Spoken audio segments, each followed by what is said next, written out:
Hello, everyone. Captain Troy Handsome of International Rescue here. Please state the nature of your emergency, along with Braylef and Coffee Lich for some journeys through the Radiant Citadel, Season 2, Episode 3. How are you two doing today? Doing good. Genuinely curious, where did the international rescue thing come from? Well, sorry, excuse me. You see, my name is a reference to. I'm so sorry. I don't know why I'm coughing. Is a reference to Series 5 of Doctor Who. They aired in 2010. The second or third to last episode that guest star James Corden, a comedian that I dislike, because he's a bit of a tool. And I think he might have done other things that are bad. So in that episode, Matt Smith, who plays the 11th Doctor or the 13th Doctor or the 14th Doctor, depending on how you count it, like strolls into the spaceship, declares, "Captain Troy Handsome here. Please state the nature of your emergency." And that's where I get my name, and that's where I get the catchphrase. The words might be off a little bit, but no one has ever gotten the reference because it's such a small reference. But I do have a streamer friend who is starting the show with their fiance, and I'm very excited for them to get to that season episode because it's such a small reference. But if you know my name, you will get the reference when it happens. So then they'll be like, wait a minute, I know someone named Captain Troy Handsome. So yeah, that's where that comes from. Yeah, nice. Okay, yeah, you'll probably get like a text or a message on Discord when they hit that episode. Yeah, just right? being like, that's where your name came from? Yeah, I'm excited to get that very message. Exactly. Nice. But yeah, how are you two doing today? Any fun tales to tell the class before I ask one of y'all for the recap? My boss fucking quit her job. Damn. So that was interesting. She asked me and a couple other coworkers to stay a bit late the other night so that she could give us the news before we hold it at the company pizza party that happened today. Ooh, pizza party. Oh, I see. So like the personal like announcement and then the official announcement like in front of everyone. Yeah. Okay. I wasn't at the pizza party anyway, and I'm sure she figured that like me and the overnight guy were not going to be at the pizza party. But which is why I applied for a job the other last night, because my boss was kind of the only thing keeping me at that job. Oh, yep. Time to jump ship. I feel you. Well, good luck on the job search. Job searching sucks. So I feel you. Right? I was overcome the other day with a desire to just, I want to go walk at a fucking aquarium. Ooh. But there are no goddamn aquariums anywhere near here. The closest ones are like 3 hours north or in a different state, and the one that's 3 hours north is like small and crummy, and the one that's out of state would be like actually good. But I'm not fucking. I can't move. We just bought a bloody house, Right? so Yeah. I got you. gotta go walk at McDonald's or Starbucks again or something. Mm-hmm. Well, yes. Once again, best of luck on your job search. Like I mean it from the bottom of my heart, because job searching sucks so much. It really does. Like But that's basically the only real change in my life. Okay. And then Borrell, if anything from you. Sorry to put you on the spot like this. Like we didn't rehearse anything before. I just felt like asking. I was just like, you know what? Yeah. Do y'all have anything you want to share? It's okay if you don't. Bubble tea is pretty good. I'm a big fan of bubble tea. I mean, hey, wait, do you mean like the actual drink, or did you mean my channel points here on twitch.tv/? No, I meant actual drink. Yeah, I'm a big fan. It depends for me on the bubbles, but yeah. I got it with, so I normally get the regular like boba bubbles, but today I tried some mochi flavored popping boba or whatever they're called. Ooh, that was nice. Nice. Yeah, depending on the drink, I like the popping boba. I know some people are taken a little bit back by the surprise that popping boba is when they're like consuming it, but I like it, especially in fruity drinks. Yeah. Cool. Well, thank you for your story. I guess now I'd like to ask, would anyone like to recap? Something that I can also do. So, my memory's not the best, but I believe last time we spent the first little bit of time, um, going around talking to people, to going around talking to people, trying to get more information about what's been going on.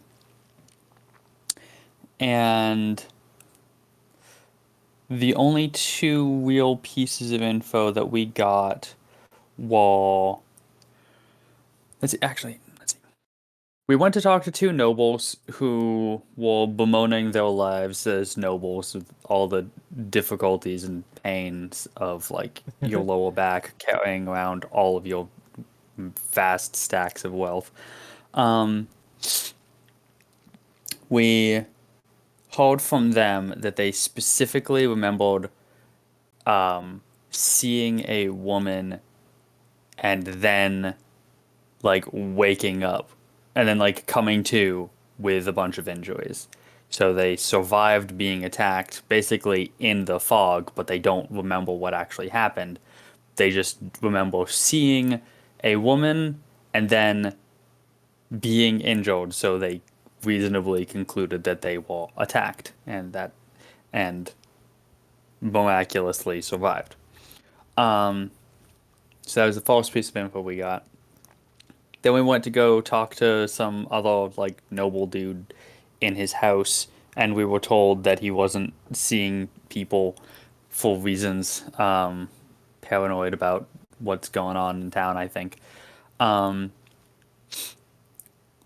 then so we just talked to one of his security guards who refused to let us go by. Learned from that guy that we learned from that guy that there were similar like instances of injury or just straight up attacks that happened in a garden that had a statue of like the previous queen or empress or whatever for this area. Yeah, that map.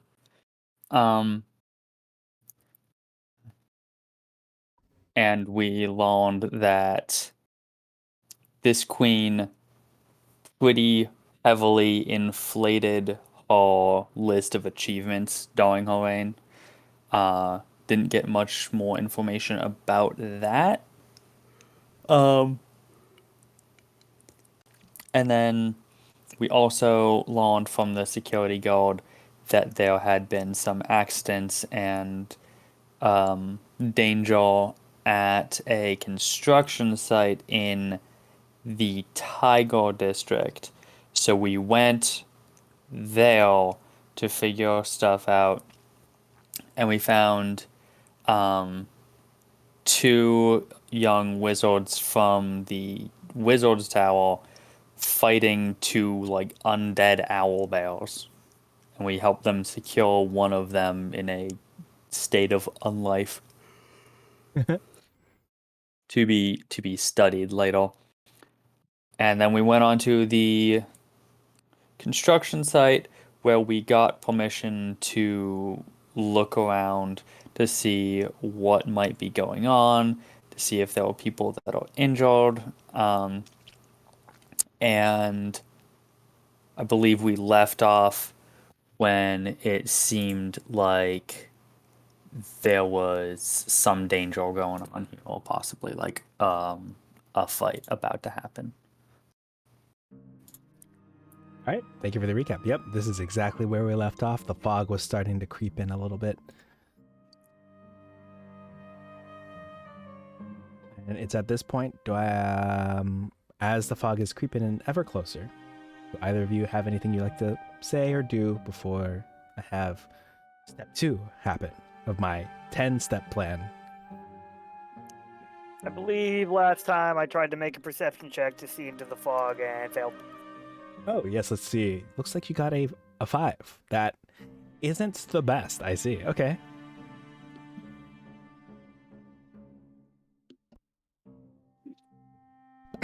I think I just warned the construction boss lady, foreman, I guess. I don't know, head of security. Right. I think I just warned her that it seemed like something dangerous was about to happen. Because we still don't really know what's going on with the fog. Okay. So it's at this point that as the fog rolls in, drifting into the work site, you'll see that a moment after the fog rises, you'll see that a few tigers appear from the direction of the forest. I'll put one right here. I'll put one right here. Oh no, fog tigers. And it's at this point I'll need you all to roll initiative.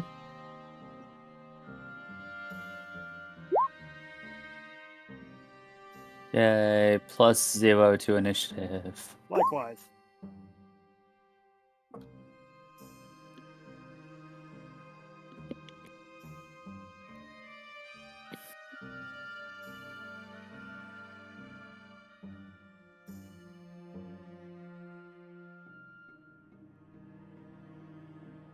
Give me just a moment as I open up this character sheet and ensure that you all can see the rolls.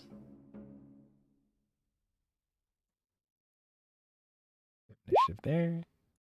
We have initiative there. We have initiative here.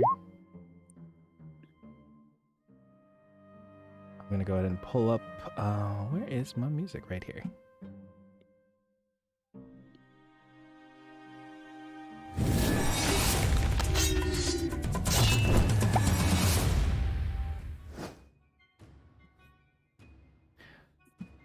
Okay, so these tigers are actually 12 feet long and have blue tinged fur. Let me scroll out so chat can see the tigers at play. I'm gonna go ahead and give the foreman here has initiative as well. The others will probably act at the top or bottom of initiative, depending how things go. But they see the tigers and they begin to flee upon seeing them. But the foreman, whose name is Huang Jung-soon, will stand her ground. And it looks like the tiger on the right is up first. Let me just double check what they're able to do. I see. Let me just measure things out real quick. Pay no attention to the ruler you may or not see. Hold on. 5. Relatively accurate. Okay.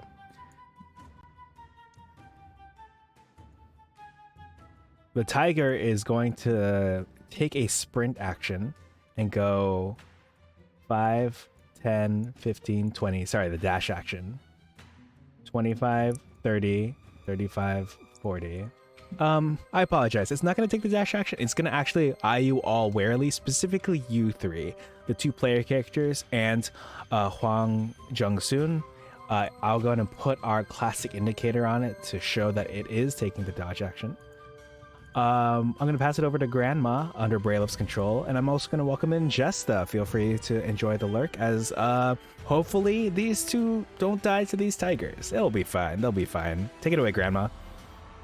Do these tigers appear hostile?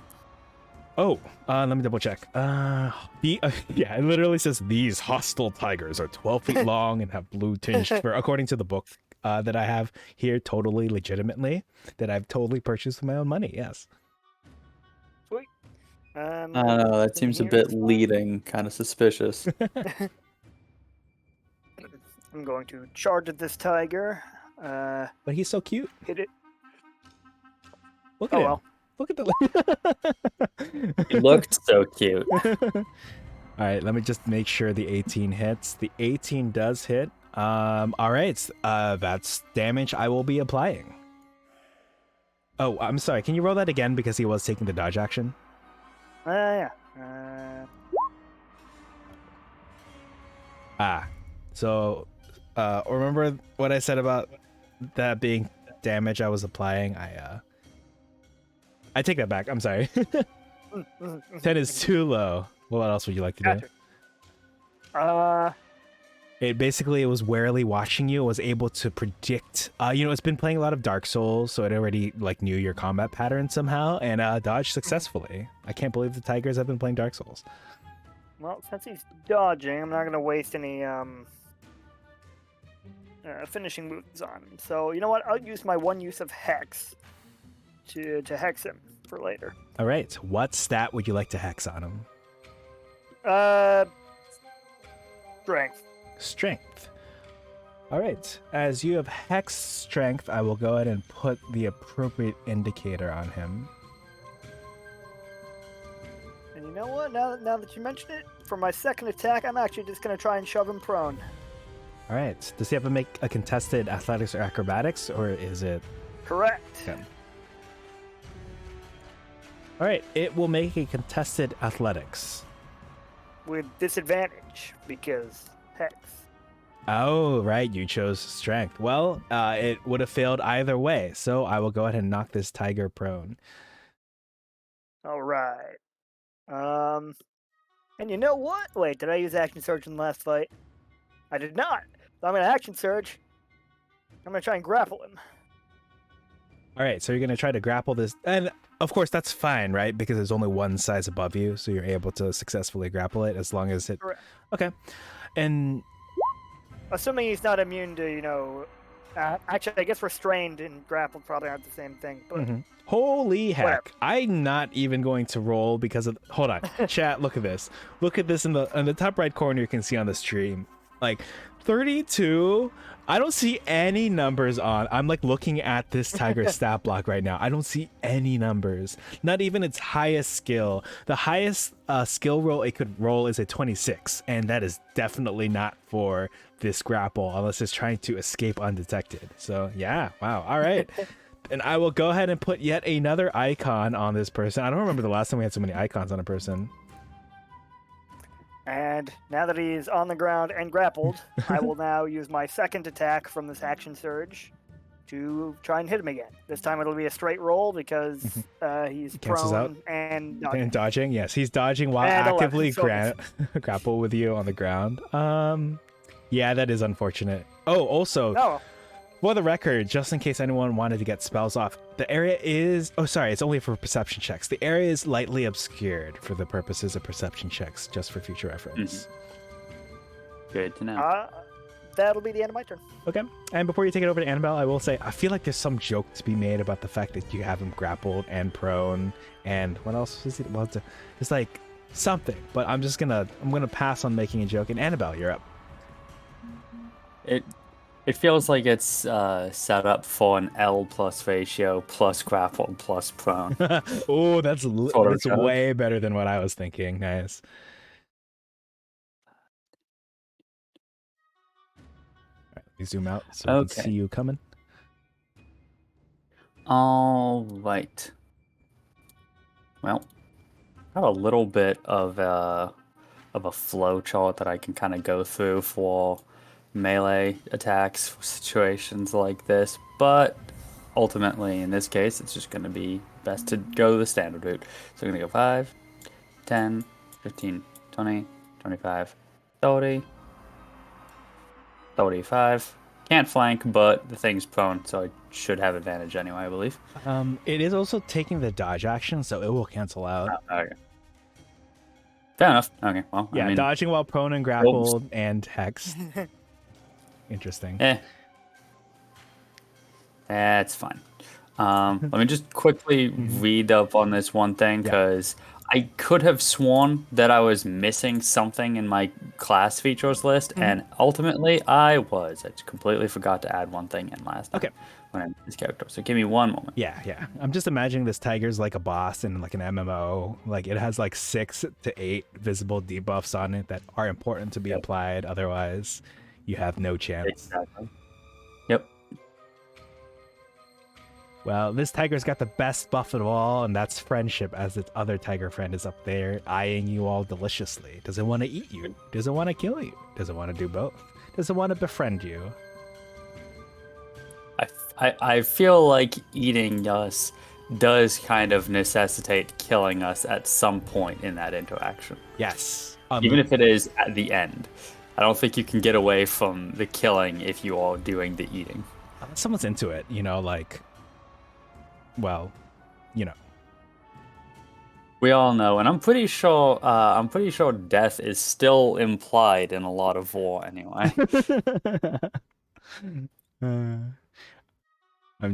I'm reminded of my other streamer friend who, not to put her on blast, but will without fail bring up like 3 things on stream, and that is a feat, what we just talked about just now, and also like, important political topics, because we're on the same page here as far as human rights go. So that seems to come up a good amount. But I was really tempted during the recap to make a joke, because what was it? Inflation was mentioned, but I think it was in the term of like, or maybe it wasn't. And in my mind, I thought it was mentioned. And I was gonna make, though it was mentioned in the recap. I wish I could scrub the VOD like now, but the VOD doesn't exist yet.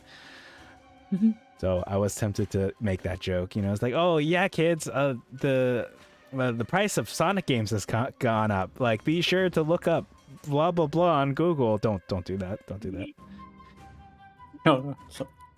Yep, I know those sorts of jokes. I love that. Yeah.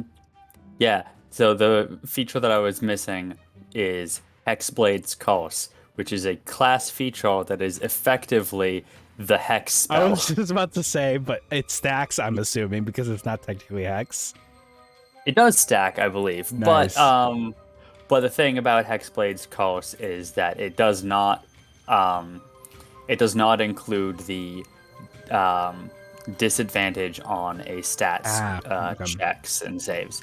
But yeah, I've seen Hexblade's Curse be described as, it is a class feature that was added after the Warlock was created for the sole purpose of making it so Warlocks are slightly less legally required to take the spell Hex. I like that.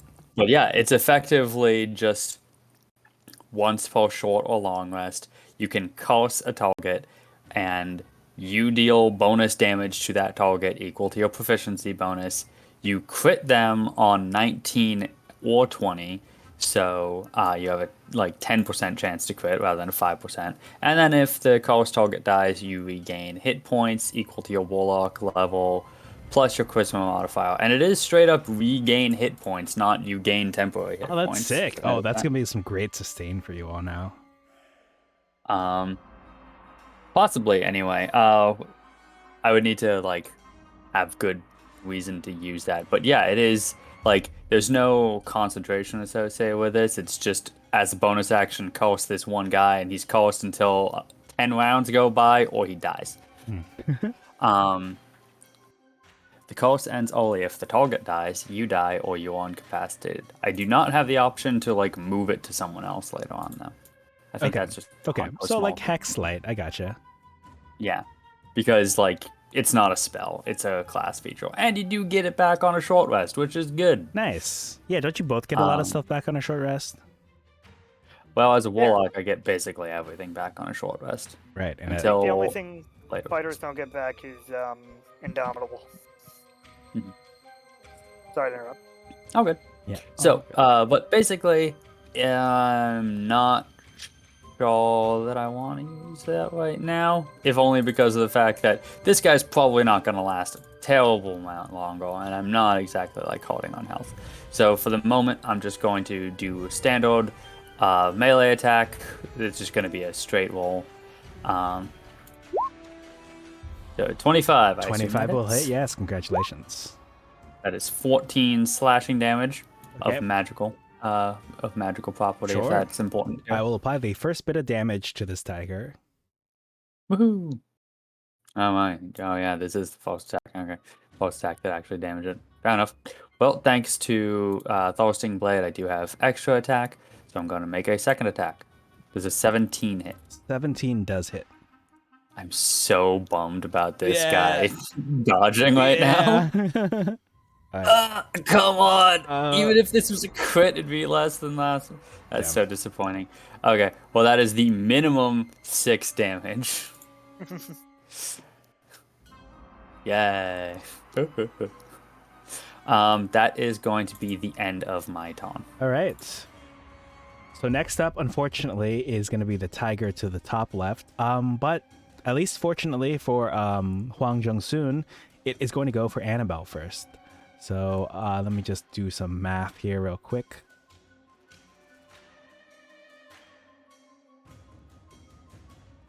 Actually, I'm just going to count squares because that is not good. So this tiger will move 5, 10, 15, 20, 25, 30, and attempt to strike at Annabelle. First, let me go ahead and indicate that it has the pounce ability. And it looks like it doesn't have multi-attack, but it will try to strike you with a claw. It will try to miss you with a claw, because I assume an 11 is below your AC, because from what I can remember, you have the highest AC in the party? Yep, I have 18. I'm wearing full plate. Okay. For the first time ever, I have a character with 18 AC. One of these days, I'm going to be playing a character who's just like a paladin with a shield, so I'm going to have the actual, like, mythical, unattainable 20 AC. Nice. All right. I had a character in my playthrough in Baldur's Gate 3 that had 21 AC, and I swear to God it did nothing. Oh, yeah, because things in that game probably hit much, or... They do hit a lot, but also it's just like... I don't know. I can't... Like, maybe a lot of stuff just had, like, good bonuses. I don't know. Like, you don't get to see what the opponent's chance to hit is, but I gotta say, for 21 AC, really just feels like people hit it way too much. I see.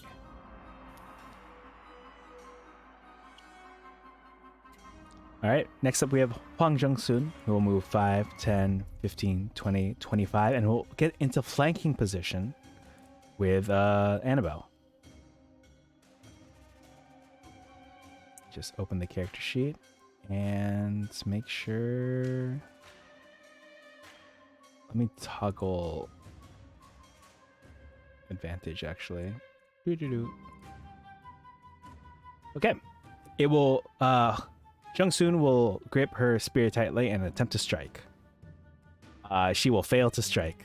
She's noticeably weaker for some reason. Now, she won't remember this, but you all can basically tell based on what you've seen around town that people are a little bit more tired than they expect to be because, you know, things are happening to them that they don't remember.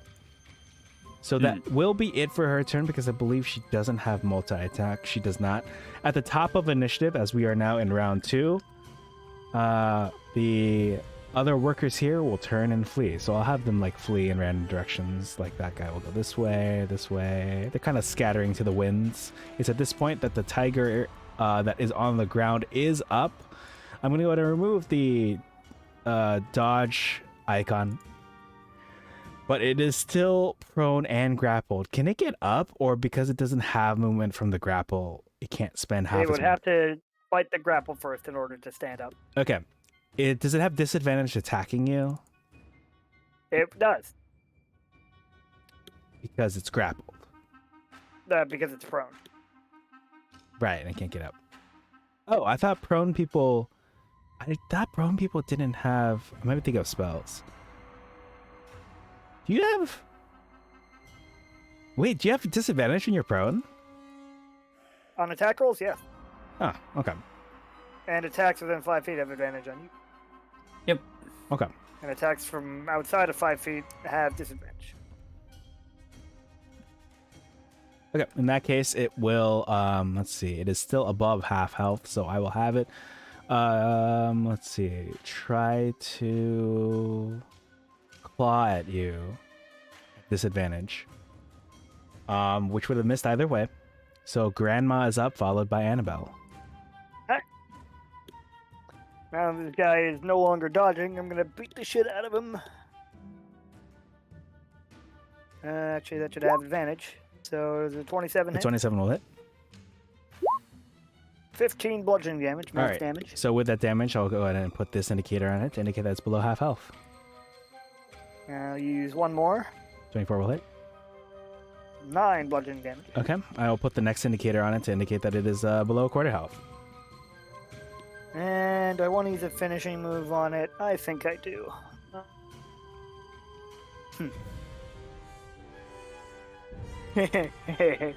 Oh, I'll boy. do an elbow drop on him.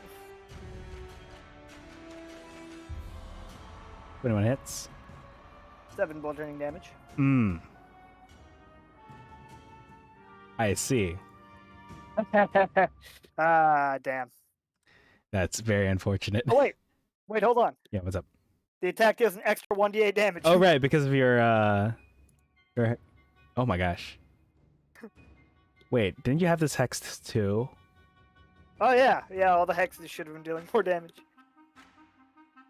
Is it a hex each hit? Yes. So, in fact, hold on. I don't think you might not even need the elbow drop. We'll see. Maybe. Let me make sure. Yeah, let me hex rewind it does to what I think below it does. the elbow drop. Whenever you hit it with an attack, you deal an extra 1d6 necrotic damage. So, okay. So here's from the first hit. Okay. 4. Yeah. Got it. Here's from the second hit. 1. Damn. Okay, so yeah, you would have needed the finishing move, but that is enough to if you'd like to describe it. All right. Well, this tiger is grappled and on the ground. So, Grandma's just going to hit it with her step stool and then jump up in the air, do a people's elbow, and land on it to finish it off. Yes, legally distinct people's elbow. Unless they took it from you. Do not understand this one. Is it John Cena or is it someone else? There's like a famous wrestler who does a move called the People's Apparently Elbow. it was one of The Rock's finishing moves. Oh, it was The Rock. Dwayne The Rock Johnson. Got it. Interesting. Huh. Get a move called the People's Elbow. Yes. Yep. Interesting. I'm not sure why, but I remember what it looks like. But yeah, as you dig into the tiger, it actually gives way, and like not in a way that injures you, but the tiger discorporates into fog when defeated. A word. Now you can't just make up words, but that's what the word it tells me here. All right. Anything else from you? Gotcha. Nope. My turn ends because that was a finishing move. Right. All right, Annabelle, you're up. You are flanking the tiger to your left after seeing the other tiger disappear into fog. Well, once again, just in a situation where it's just best to hit this guy twice. Now at advantage, unless this guy's dodging too.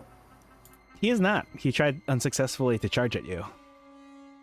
Yay, cool. So attack 1 at advantage. All right. 26. That connects. That's 12 slashing damage this time. Okay. You see as you dig into its side, some fog like spews out and like evaporates into the air where blood would be. Cool. And I'm just gonna do it again. Oh, does a 15 hit? A 15 will hit. Yeah, that's another 9 slashing damage. Okay. It's still looking healthy, despite the fog that is escaping from its body. Anything else you'd like to do? No, I think I'm good. Okay. Next up is this tiger, who looks to be in dire straits, and so will progress and become increasingly more frenzied. You see that its eyes begin to turn a little reddish in color, and it will first strike at Jung Soon with a bite attack. Oh my Christ! Okay, all right. Well, that's Well, that was all of our health. She's gone. That was more than her health. She drops to the ground, unconscious, as she begins to make death saving throws. Damn. For the second part of the tiger's attack, it will turn towards Annabelle and try to claw you at advantage. And miss. Yay! I am untouchable. Now I forget. Are your death rolls public or private? I think they're private. I mean public, right? I mean, do rules pretty is written much. they are. I do pretty much everything public, unless like someone has real issues with it. Okay. Now what about the NPC rolls? Because I don't remember if this has come up before. I Up to very you. yeah. I always do everything public, Okay. including NPCs. Sure. I'll roll with this then. That is unfortunate. Grandma is up, followed by Annabelle. All right. Grandma's gonna step over here. Well, I can't. I guess I can flank by standing over her body. That is true. I'll protect you. Now that I'm in That's why perfect I'm doing it. position to flank the tiger. Uh-huh. All right, you will have I'm gonna advantage. Yeah. I'm gonna start whacking away at it. 20 will hit. 11 bludgeoning damage. Okay, And one more. that will hit. For another 10 bludgeoning damage. All right, with this total, I'll go ahead and put it below a quarter.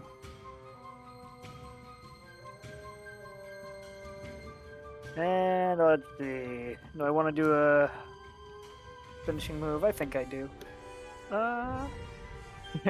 Why not? I'll finish it up with the classic headbutt. All right. Oh, wait. Also, Wait, do you hold want to on. move the hex Hex. also? Yeah. So to recap, this is the Next. hex damage from your first two hits, right? Correct. All right. In that case, I'm actually going to technically before your unarmed strike goes off, I need to change this to this. Oh, wrong one. Sorry. To this. My God. So if you We've would gotten so many 1 HP. We've gotten more 1 HP enemies in like 2 sessions than we had like up to that point combined. That's incredible. Yep. Well, Um, take away your unarmed strike. Let's see that damage.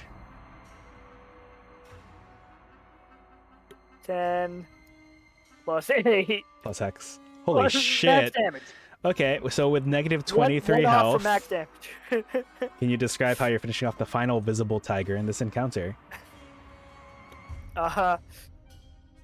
Grandma just goes to town on this thing with her weapon, and then as it like rears back to do a counterattack, she just jumps up and headbutts it and sends it flying. All right, it goes flying and dissipates into mist. Woohoo. I'm gonna remove the initiative counter. Oh, technically someone is still bleeding out, but I will turn the floor over to you all while the extra lengthy victory music plays. Wouldn't you know it? I have a healer's kit on this character. Oh wow. Can't imagine why. Yeah, it totally has nothing to do with anyone else. Yeah. Not like the one time I didn't put it on a character, they died. Ah. All right, then you are able to, because you don't need a check, right? As long as you use a medicine kit. Correct. Okay. I will remove one use of it. All right, let me go ahead and pull up some recovery music. No, I'm sorry, that's not the one I wanted. It's this one. All right, the tiger is discorporated into fog. And then before long, as Jung-soon is recovering, the fog also disappears. But you see that before the last tiger. Oh, interesting. And that let me rework this. So the mist that you see, the fog that you saw the tigers dissipate into, it kind of seems to be blowing or like going towards a particular direction. I'll say that's something you both noticed as Jung-soon is coming too. Gotcha. What particular direction is it going in? It is going, I'm going to say, to the northeast. So it's going up that way. That's correct, yes. Okay. Okay. Berlip, could I ask you to step off of Huang Jung-soon just for a moment so I can get her visible? I guess I can move you also. I just... All right, with her successfully stabilized, you can wait until she comes to, if you want to ask her anything. You see some workers that are huddled like behind some trees, put them like this. Or you could just say, fuck it, and just leave. Like, this is not like a passive aggressive DM thing. It's like, honestly, you can do whatever you want. So, help yourself. The floor is yours.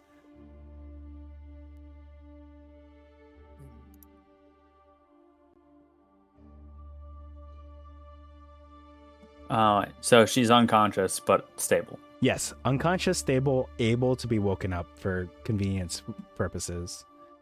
Mm-hmm.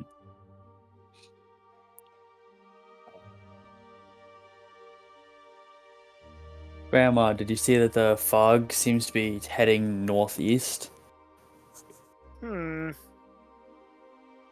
we follow it? I'm thinking maybe wake up the foreman first. Maybe she knows something about what's over there. Yes. Let's see.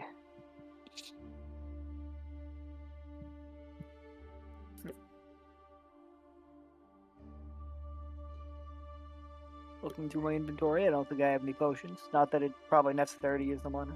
Oh yeah, you can do whatever, smelling salts, poker,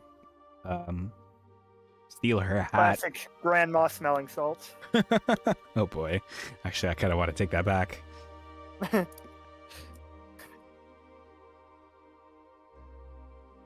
But you could just shake her awake too. Take an action to shake her awake as per the sleep spell. Are smelling salts usually made out of like ammonia? You said the ammo, and I thought you were gonna say Among Us. I'm not sure actually. Let me look it up. Ammonium What carbonate. are smelling salts made of? Yeah, diluted ammonia, water, and ethanol. May also be a mixture of Oh, sorry, not that I trust the first thing that Google shows me these days, but yeah, ammonia. You seem to be correct. Okay. But yeah, she'll use mysterious grandma smelling salts made of ambiguous ingredients. All right, to, I'm gonna have to censor arouse. those as you pull that on screen. Like, imagine that I've just taken the mosaic and just like blurred it out. As you take your grandma smelling salts and waft them under Huang Zhongsun's nose. and add some smelling peppers for taste. Right. If you at any time, well, not that you all technically know, but if any of you want to go to the Din Sing Night Market, to obtain some special peppers, I'm sure that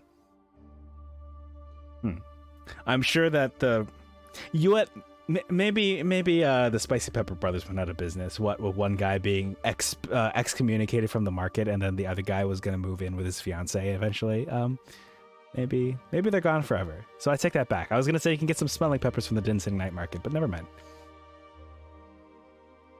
But yeah, I'll have her come too. I'll welcome in Stuckham. Welcome in. Not too late. We just basically, they fought some fog tigers, to the usual. But they're gonna wake up the foreman, who unfortunately was dealt a near fatal blow by one of the tigers, and she's waking up thanks to the grandma smelling salts.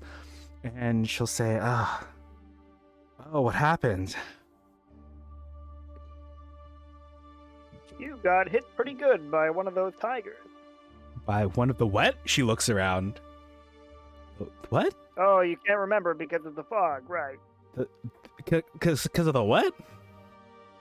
Oh, this is going to be really difficult, isn't it? Mm-hmm. I'm so sorry. So there's a fog that seems to be erasing people's memories. Uh-huh. She looks at you like you're crazy. And then some giant tigers came out. Mm-hmm. She starts to she nods and she purses her lips as if oh, poor baby. She's and crazy. Then aliens showed up and abducted you, and that's why you lost your memory. Let's go, Grandma. Let's get you to bed.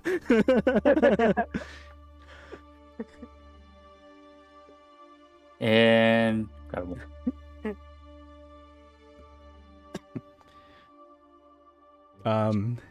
Right. She looks at the wounds that are on her because she got gashed up to bits, and she'll squint at you both just to make sure okay, I don't think Grandma has slashing or piercing weapons on her. So she like looks at your lack of weapons, the both of you, and she'll say, "Okay, well, I know there are tigers around, so while I don't remember any tigers, I maybe I hit my head too hard on this tree. I don't know. I'm inclined to believe you when you say tigers attacked. Are my men okay?" She looks around at her frightened folk, her workers behind the trees. Yeah, they seem to have primarily just prioritized escaping. Okay, that's good. That's good. Right. So did you all take care of these tigers, or did they escape to harass more of We us? took care of them and they evaporated.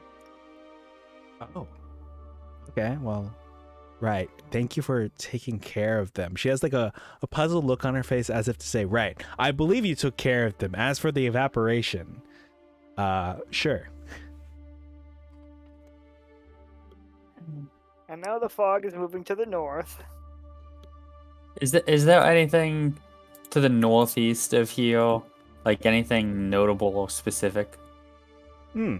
Well, northeast is deeper into the forest, but I do hear tales of old paths that people used to use, because we're a little bit more since Yeonido has been brought up as this city state, and basically trade has increased and industry has increased in the area.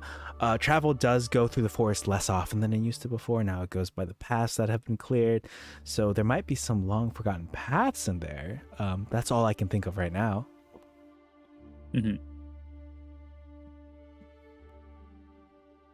That sounds like a good enough lead to go off of. I think this is otherwise kind of a lost cause, Grandma. You might be right.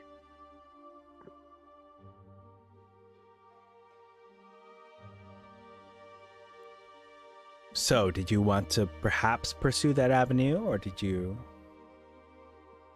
want... That's what I'm leaning towards. Okay. Yeah. Following the path to the north, following the fog to the northeast. Okay. Mhm. Yeah, you basically have a general sense of the direction the fog went. I would like to ask either or both of you to give me, as per the book, a DC 14 perception check, or as per my rules, a DC 14 nature check. Your choice. Battle at perception. Okay, that's I got a a 20. successful perception from you. Aha. I mean, I can try. Nope. All right. So while Grandma is quite enthralled by a particular tree that is voluptuously shaped, unless Grandma doesn't roll that way these days, Annabelle, by investigating the tree line, you're able to find an overgrown path that leads deeper into the forest. If that would be interesting to you. Overgrown path leading deeper into the forest, huh? Yep, that's correct. Yeah, that seems like a good point of investigation. So I guess I will call attention to that. Okay. To Grandma. Mhm. Granny, Yeah. there's overgrown path over that way. That might be a good next place to look. Oh, I didn't notice that at all. Yes, we should check that out. All right. So you're both checking out this path. It's made of worn, muddy stones, and it leads 400 feet into the forest, according to this description that I've been given. And I will go ahead and take you all to the next map and lower this music just a tad for myself. You find yourself at the base of basically the path you were traveling through. It kind of lets out into this clearing, and you can see a path that leads up to a particular strange structure of some kind. It's difficult to make out what it is from the base of this mountain.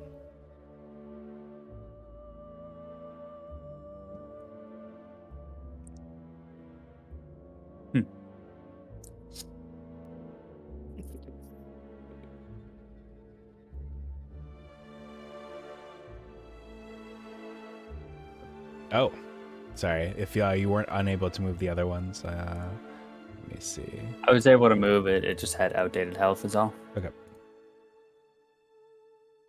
Also, is yours also need to outdated? replace my token. Yes. Oh, I see. All right. Yeah, you might have to replace it in the future down the line. Thank you for throwing those on there. But yeah, you've come to the base of this mountain. The floor is yours. Well, seems seems as good a path as any. Yep. While we're down here, before heading out, I'd like to look around the base of the mountain, see if anything in particular sticks out. Sure. Yes. know. Go ahead and give me an investigation check if you would so desire. Aha. Hmm. 3. That is unfortunate. You can tell at least that it's been a very long time since any living being has come through here. But that's all you've noticed here at the base of the mountain. Gotcha. Well, I guess I will start ascending. Okay. Yeah. Grandma starts climbing the mountain. There's a Oh, path Mike. via Grandma. Grandma, can you just give me a cursory choice of your athletics or acrobatics? Incredible. As I said, Grandma climbs the mountain. I didn't doubt you. I was just curious to see just how well you would succeed. Definitely didn't doubt the success at all. I put everything into athletics, so I might as well use it. All right. So your path ends at a rocky pedestal bearing a slab of marble covered in moss and a simple stone lantern. A faint blue flame glows within the lantern. Let me go ahead and paste this description for you right here.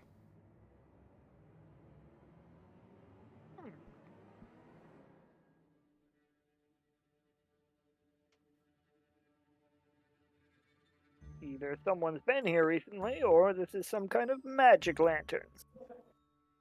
Ooh, on that note, just in case, thanks to Eldritch Sight, I have the ability to cast Detect Magic at will, so I'm going to cast Detect Magic. All right. Before I reveal your results, would you like to describe anything, like, I don't know if your eyes change color or if you're like doing a dance. I assume you're not doing a dance, but I don't know. Do you have anything in mind? It's okay if not.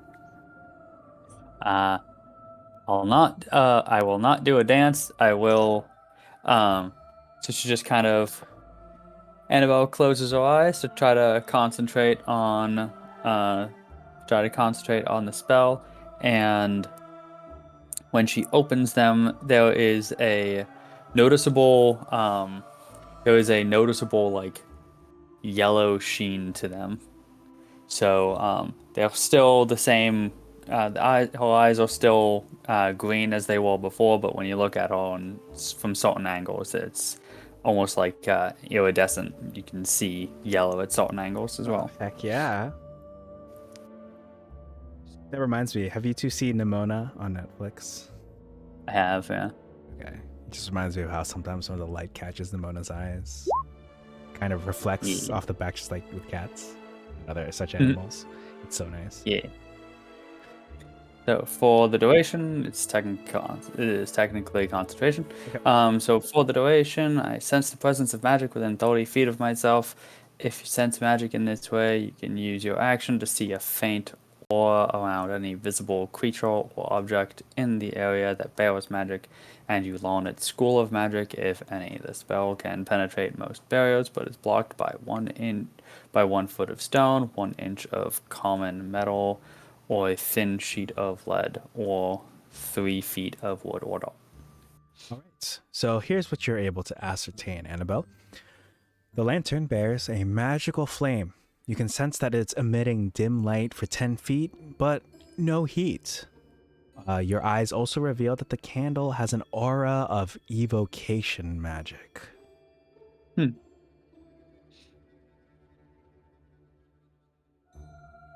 that is, I believe, the only magic that I have for you at this time. You know, not counting any magical items either of you might have on hand Mhm. for 30 feet. Fair enough. Well, the lantern is definitely magical in nature, or at the very least, the flame itself is. I'm just gonna reach out and take the lantern. Okay. You now have a lantern. Again, to recap, dim light for 10 feet, no heat. You sense there's more to it than meets the eye, but you feel like, can you roll me your choice? Hold on, let me get this right. Can you roll me a straight intelligence check? 15. Ooh, that's pretty good. You sense a bit of like part warmth, part calmness in your heart upon grabbing the lantern.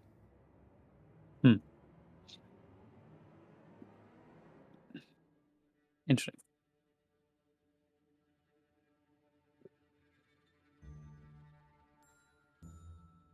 But yeah, now that you've got the stone lantern with the blue flame, all that remains is the rocky pedestal bearing the slab of marble covered in moss.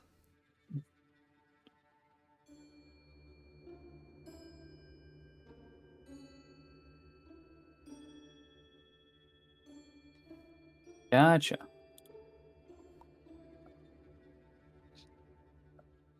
Well, taking this lantern didn't do as much for me as I had expected.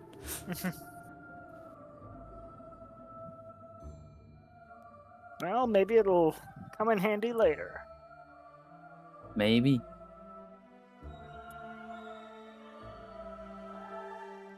Well,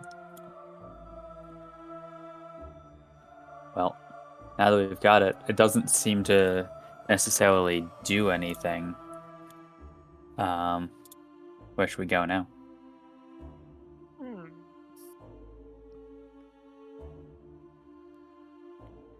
Are there any other paths, or would we have to head back to where we saw this clearing in order to keep following the fog? Oh, it doesn't look like the fog. Hold on, let me get this right. The fog, other than being kind of faintly centered around your current location, like you can tell, like it kind of permeates the forest. But as far as dynamic fog on the move, it just seems to slowly be circling this area. That's all. Okay. Gotcha.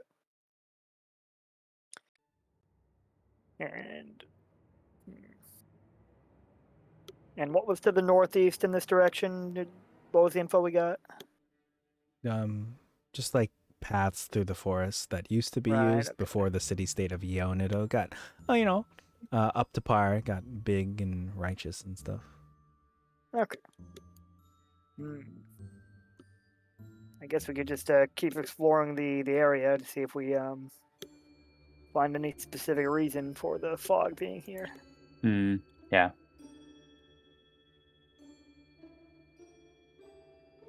We investigate the rest of this area more thoroughly. Sure, of course. Go ahead and give me an investigation check.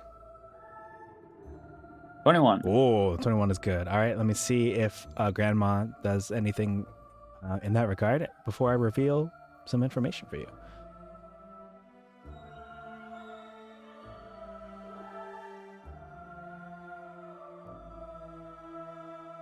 Anything for you, Grandma? 21 seems good, but hold on, let me try. I mean, we can roll with that if you would prefer. Oh, I literally can't roll better than a 21. Okay, in that case, while Grandma, yet again left to her own devices, may not be as particularly successful, Annabelle is on the case. You'll see as you're kind of going around the outskirts of this particular the pedestal and the marble that there's other it seems like there's more here than like that nature has covered up. So if you like take a moment to like move away some underbrush, perhaps perhaps like see through some of the moss that has grown on some other stones, you'll see that around this particular area reveals a few interesting things. You'll see an inscription that reads Day One Ha, warrior for the people. I'll go ahead and paste this. It's both in common and the way that it's kind of like put here. Like, I believe you both have seen your fair share of statues and the like, that you can tell that under it, even though it's in a language you don't understand, it's called Halari in D&D. So let me just go ahead and put that here. It is meant to basically be, excuse me, the local language of Yonido. And with your investigation check, I'm just going to say... Well, actually, before I say this, does this name sound familiar to any of you all as I look back through my notes? Doesn't sound familiar to me. Yeah, it's fine if it's not. I'm just checking some things. Yeah, I guess it might not be. But if anyone wants to give me DC 18 history check, I'm not Yeah, quite. no problem. I'm not quite sure why it's giving this as a. I just Nope. need to roll a 19 or a 20. Hmm. Ah. All right. Well, Hey, look, a 19.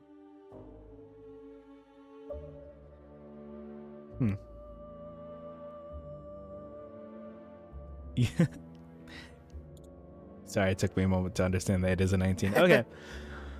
So, unfortunately, you're not quite sure who Daewon Ha is. You do know they were a warrior for the people. Let me see. What else?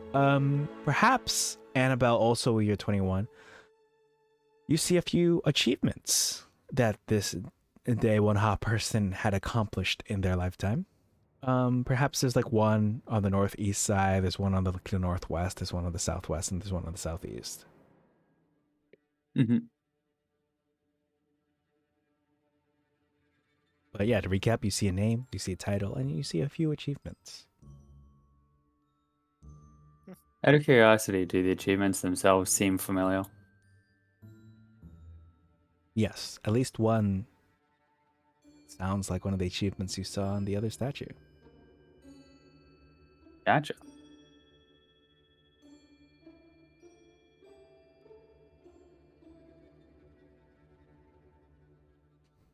But as far as your investigation goes, let me see if there's anything else here.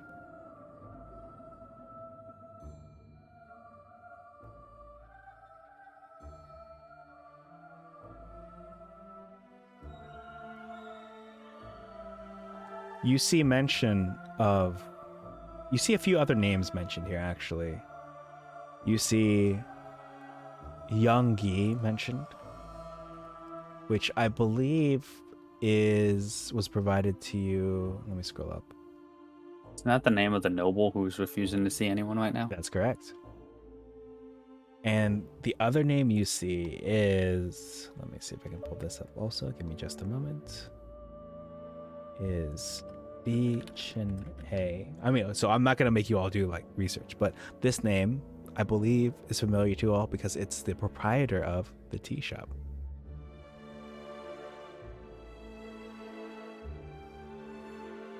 But I believe that's all that you can determine from this, what seems to be a shrine. Or at least it was. Interesting.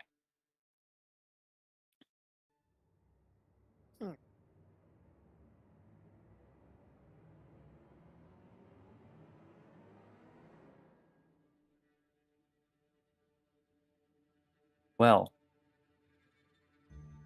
this is simultaneously confusing and enlightening. I think that's a sign of wisdom. If you say so. Well,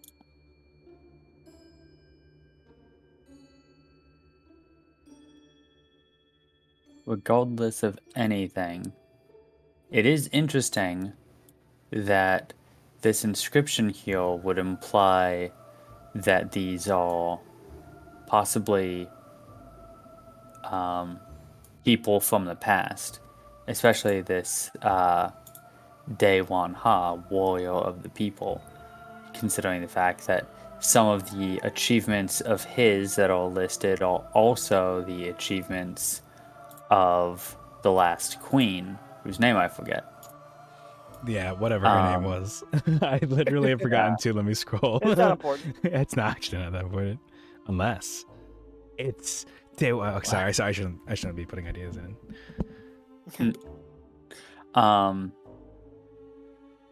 But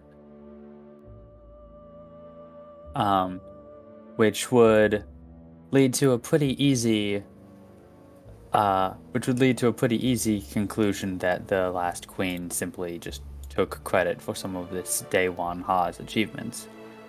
But that raises the question of why Young Gi, a noble who we know is still alive, and Bi Chin Hei, the owner and proprietor of a tea shop that you and I have been to just today, it's weird that those two would be included here as well, then, considering the fact that, theoretically, those guys are still alive. Ooh, unless, what if this is... Sorry, I'm the DM, I know. What if this is a gravestone?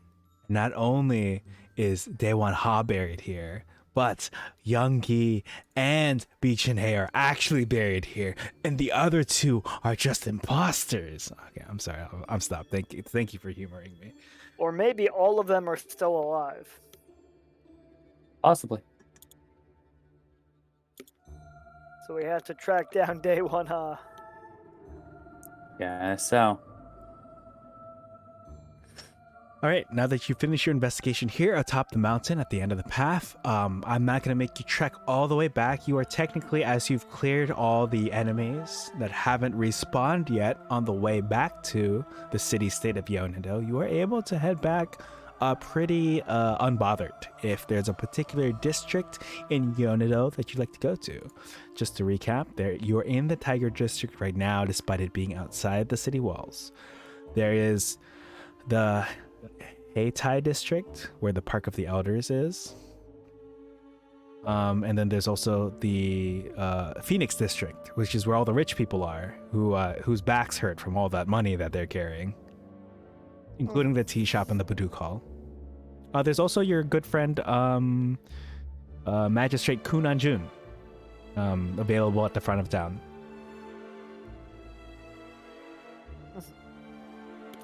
Is there anywhere we haven't been yet? Any of the districts? The only place you haven't been yet, technically, is actually Young Gi's place, since you were turned away by the guard. Other than that, you've pretty much been to all the districts. You're in the Tiger right now, and you've been to Heitai and the Phoenix District. Oh, I think you can also technically visit the queen herself. I think. Let me see. Lux, congratulations on being first, as I try to figure out if these two can visit the queen, who may or may not be very suspicious. Okay, yes, you'd have to go through Magistrate Kunanjun, but you could have a meeting arranged with Queen Jin Mi. I don't have a map specifically for that, but I do have the framework for your interaction with her, should you decide to do so.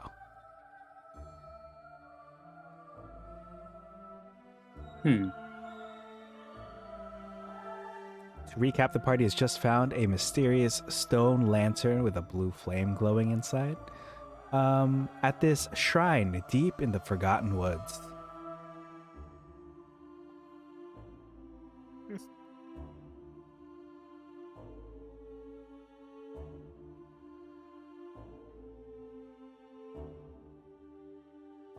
Not sure. And of course, just as a brief suggestion, you could visit Beach in Hay at the tea shop, or you could attempt again to try to visit Younggi at the Heitai district. Yeah, I mean, if nothing else, we could ask Beach and High what these statues and achievements are for. If he even knows. Yeah. If he'll even acknowledge their presence. That seems like a good enough place to start. Yeah. All right. If that's the place you'd like to start, then let me go ahead and swap out the music.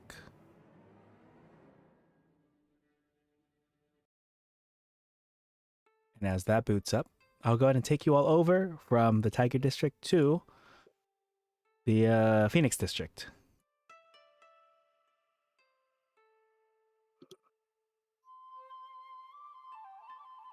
Right now, your old tokens are at the Baduk Hall. Let me go ahead and delete those from existence, as I believe you both have the ability to replace them.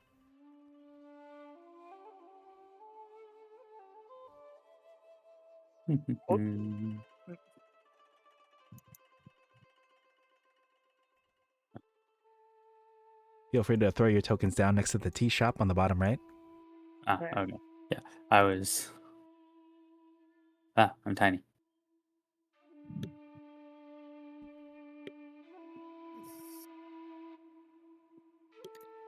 Let me see. This man is a giant.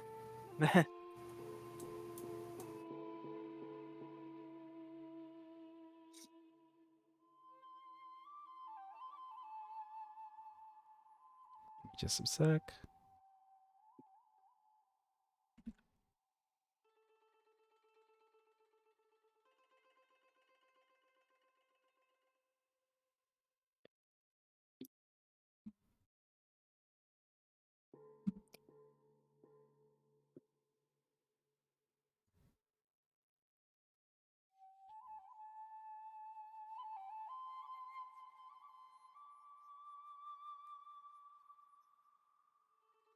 Okay. So you've arrived back at the tea shop. To recap for those of you at home, this is the oldest tea shop in Yonedo, and it was simply called the tea shop back then when it was built hundreds of years ago, and so it remains known to this day. The shop is decorated with hundreds of teacups arrayed on shelves. Many cups bear the names of famous past patrons, adventurers, nobles, and royals. Kind of like when you go to a restaurant and they're like, oh yes, President Barack Obama stopped by. Here's a picture of him enjoying our food. Kind of like that, except he doesn't exist in D&D Korea. Mm. You arrive back at a tea shop and you see good old Bi Chin-hei greeting all who enter. And he sees that you two have returned. And he'll say, back for more tea. Yes, but also with some questions. Mm-hmm. Well, I'll leave you to the questions. I'm gonna investigate the shop itself. Oh yes, we are at a tea shop. It is the perfect time to showcase our animated emotes here. Spill the tea. Mm-hmm. But yes, if you would like to investigate the shop and you would like to ask questions, feel free to do that in any order. But I will ask for I'll ask for an investigation check. But is there something in particular you'd like to look for? Tell me what you got in mind. Well, you mentioned that the teacups bear the names of past visitors. I want to go look through the teacups to see if there are any names that ring a bell. All right. In that case, go ahead and give me an investigation check. Feel free to substitute a different check if you would prefer, but that's the one I'll go for now. 8. Okay. Let's see. I'm doing great tonight. So while your first go through might not necessarily go as expected, you're having difficulty because like it bears the names, but sometimes they're in different places. I'm sure that if you stick to it, perhaps you'll be more successful the next time. But until your next roll, Grandma, you're here alone with Beach and I. He is also on the owner's side, you know. Perhaps love truly can blossom on the battlefield. What would you like to talk about? Grandma will explain to him the shrines we found, the statues, and their descriptions, including his own name, if I remember right. So, Hmm? what's up with that? I see. All right. As you're going through with this line of questioning, I'm going to answer some of your questions and then take it back to Annabelle. So, while he was initially reluctant at first to answer your questions, the more you talked, the more he realized that it's probably best that he answer your questions. And so, to recap, there were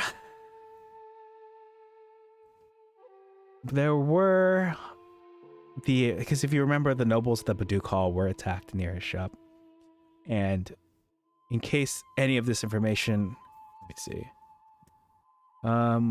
Let's see. Okay, so he'll say he has seen a spirit around that resembled a long dead but regular customer of his, who was famous in her time, Magistrate Daewon Ha.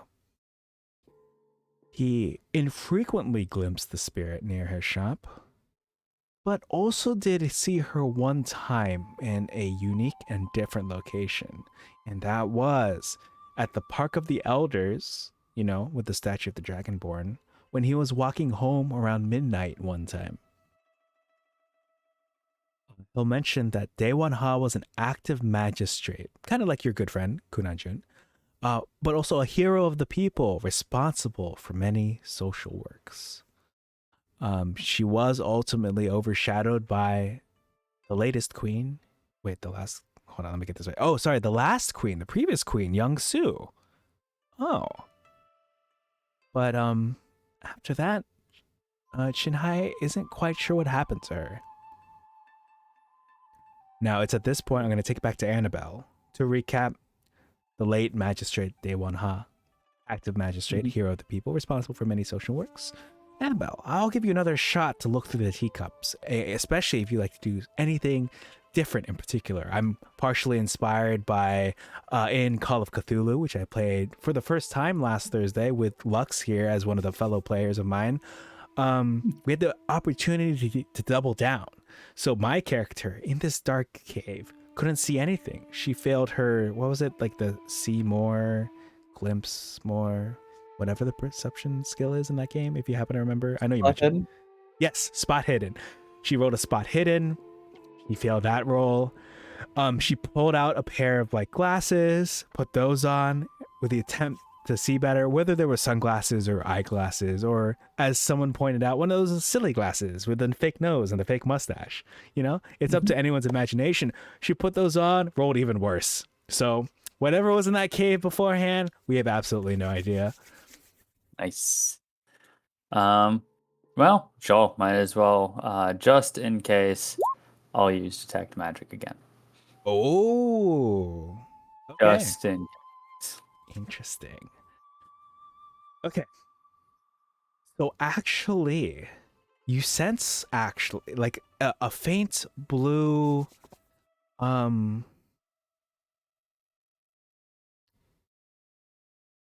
faint blue light that would glow and pulse, at least twice while Grandma was having this conversation with Shinhei. This conversation is happening, and with your magic sight, for those of us who play Genshin Impact, elemental sight, you could see a faint blue light from a pair of teacups on the shelf. One of the pair of teacups. They look the same. The two teacups look the same, but one of them specifically was glowing. Nifty. All right, I'm gonna grab the teacup that was glowing. Does it have a name on it? Yes, the one that was glowing has Daewon Ha's name on it. Dun dun dun. Okay. And it looks like now that you've picked it up, as you are within 10 feet of it, it is flickering a blue light color, one that is actually flickering even without your magical sight. You can see it's the same exact color as the flame in the lantern. Nifty.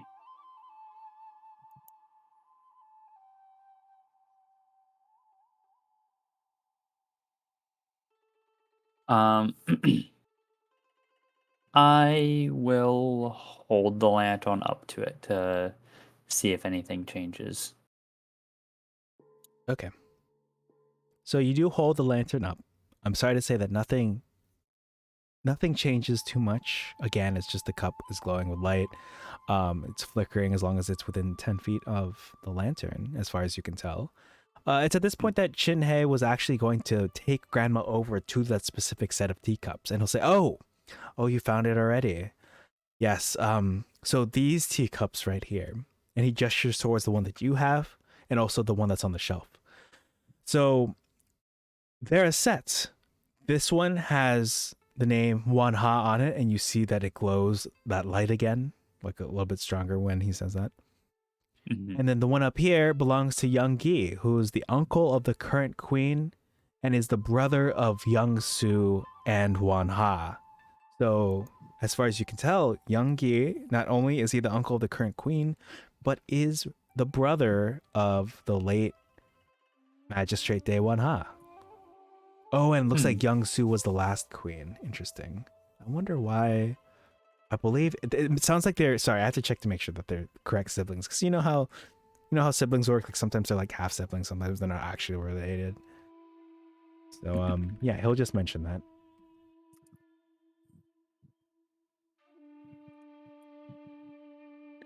Interesting. Hmm.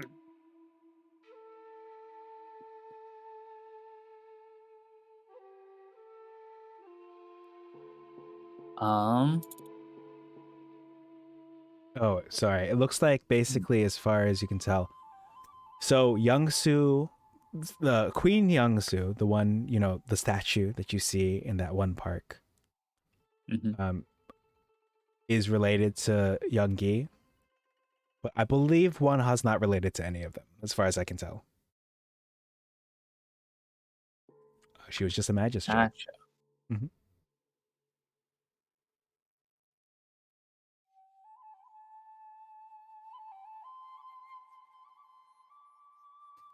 I got no idea where to go with all this. Yes. To recap, right. Partially for you, partially for the class. You have a lantern with blue light that you found deep in the forest at a shrine to Day Wanha. You found a cup here at the tea shop that has Wanha's name, interacts with the lantern a little bit, and is a pair with Youngi's cup. And then both Youngi and Shinhei, the proprietor of the tea shop, had their names at the shrine also. Now, I'll also say, how do I phrase this? I know that perhaps the way forward isn't necessarily clear. Perhaps you have everything you need. Perhaps you don't. It could go either way. I'll just say that, I guess. A doctor was a woman. No, that's not it. That reminds me of the Clue movie, which, even though it came out decades ago, had multiple alternate endings. So people will watch it in the theaters, come out of the theater, be like, "Man, I can't believe Tim Curry did it," or something like that. It's like, what? What are you talking about? Tim Curry didn't do it. It was other person. What are you talking about? It was other person. It was a good time. Yeah. What are you talking about? It was everyone but this one person. Right. I love that movie. Yep. Also makes a great Um, stage in Gary's mod. Oh, that's cute. true. Yeah, for what is it, Trado Town or something? Yeah, that and the other mode. Yeah, it's good. It's good for the mafia type games.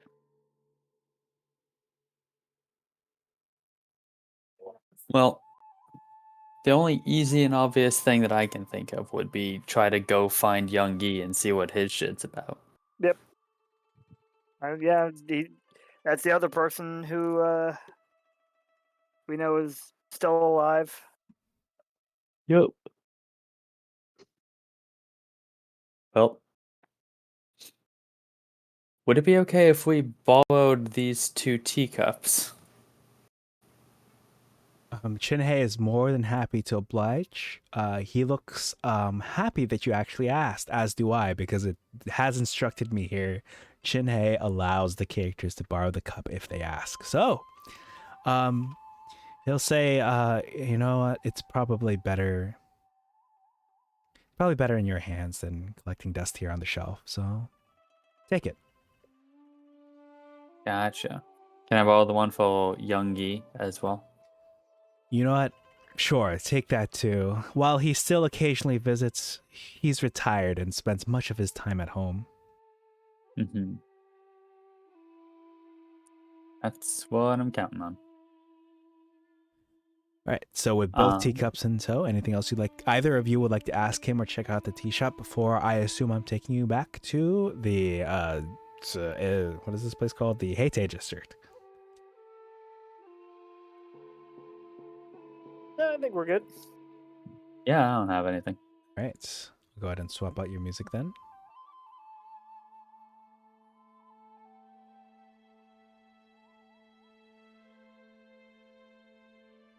You may have to replace your tokens yet again, but I will go ahead and take you to the place you originally intended to go.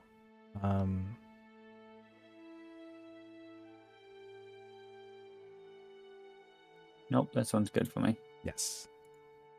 And then I'll go ahead and move bailiffs. And if you want to stop by that other, technically I think because the other statue's on the way, you could go there, but your attention was here, so I'll take you here. Let me scroll to the correct place we have to be. So you are once again at Youngi's Estates Gardens. Trees hide the estate's walls from view, creating the illusion of being in a forest clearing. It's hard to tell based on this map that is acquired from other places, but a pond dominates the center of the garden with a pavilion overlooking the water.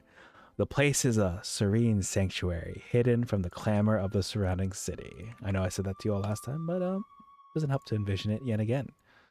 So there are a few guards at the gate. And the guards are there when you show up.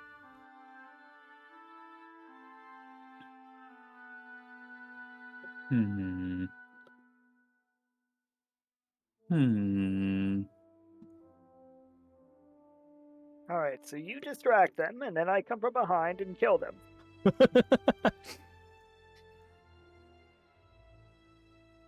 I have another idea. Oh. Both Grandma and I are like, oh, no, I'm kidding. What are you thinking? Oh, for starters, I think we should probably just take the diplomatic approach and ask if we can go in. And if not, I have a way to bypass their willingness. I mean, of course it'll work. Yes, and that's why we should do it. If you say so. All right, what is this diplomatic approach? I'm game to hear. Let's see what happens. Hello, we have important business with Youngie regarding the state of the, what is this, city, country, nation, planet? Yonido. We have important business with Youngie regarding the state of Yonido. The mysterious injuries and accidents abound and all that. Injuries and accidents. Interesting. All right. Go ahead and give me a DC 16 persuasion check.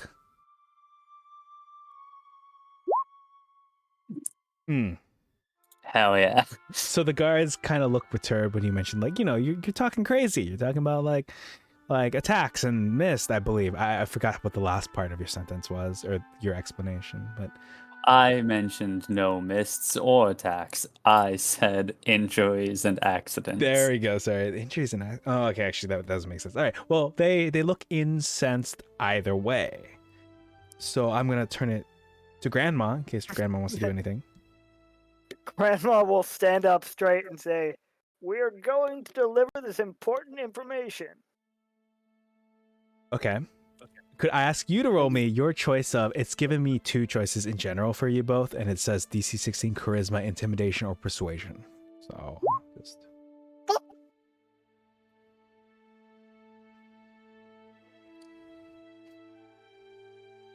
I spy a glimpse into an alternate universe where that worked perfectly, but unfortunately, All right, so hmm. Mhm. if the players fail both checks, the campaign ends. As there is Yeah, somehow they've forgotten to remove the insta death, the insta game over. Like, just like in Paper Mario: The Thousand Year Door for the GameCube, there's a few sections where you can automatically game over. They forgot to remove this one after they finished the beta for Journeys to the Radiant Citadel. Yeah, both guards look unimpressed. I, Yeah, go ahead. I have an idea. It can be a distraction. Oh, are you gonna try the other? This is what I get for using this map. You're. I see what's happening. All right. Well, as you run, the guards are gonna say, "Hulse, get back here!" and they're gonna start chasing you. But I'm clearly leaving. I'm gonna say that this guard kind of led them to believe, hey, perhaps this person isn't leaving. They tell you to leave, and you just walk. You just like walk past them, like directly in between, and be like, "Yeah, I'm leaving, just the other way." I try to hide. All right. Well, at least these bottom guards are gonna chase after Annabelle. Are you gonna keep heading in that particular direction? Well, at this point, fucking no, might as well not. All right. I'm going to roll something over here. Well, at this point, I'm clearly not like trying to walk around, so like, they have no real need to go after me at this point, right? That is correct. These first two guards, whose rolls I rolled first, will completely bypass you, and they'll say, "We gotta catch her! We gotta catch her!" You went that way. Did you point in the northern direction? Or did you point? Yeah, she pointed in the general direction that Grandma fled in, and then she just went back the way the goats came. All right. Can I get Grandma to roll me a stealth check as the guards come around this corner here? Oh, I'm great at stealth. Oh, I'm great at stealth. 18. Let's see how they do. Oh, okay. So for the first viable nat 20 of the session is guard number 1. So the other guard goes clean past, but the other guy goes, "I smell some grandma smelling salts." Fuck. Oh god, it's always the grandma smelling salts that get you. So this guard is going to round this corner, but while this guard was kind of eyeing Annabelle suspiciously, Annabelle made her way around to the bottom and up, where, Annabelle, you are able to... You come across an elderly dragonborn man who is kind of gazing peacefully over the water. Is it the gazing peacefully as if he's going to die within the next 15 minutes? I don't think so. At least I hope not. But yeah, he's gazing Not peacefully. now. I That's got okay. caught by the guards. Is he casing peacefully because he's going to die? Well, that depends entirely on him. Draws weapon. So I'll give you a brief few moments before I have this guard round the corner to attempt to accost Grandma. Wait, I have an idea. Yes, what's up? What's up? Lay it on me. I'm game for it. Whatever makes my life easier, so I have to do these two separate situations. I'll do it. I'll do it after. Okay. We'll have Annabelle do the scene then. I could. Now I'm put on the spot again. Well, I will approach the Dragonborn and ask, "Are you young me?" All right. Doesn't look very young to me. Ha. I got a million of them.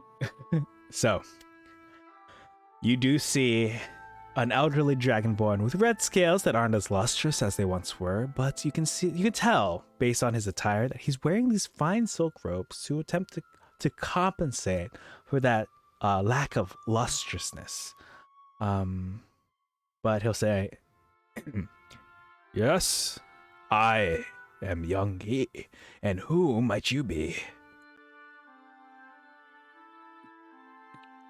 My name is Annabelle. I've been brought in to discover the cause of the injuries and accidents that have been plaguing Yonderdale lately.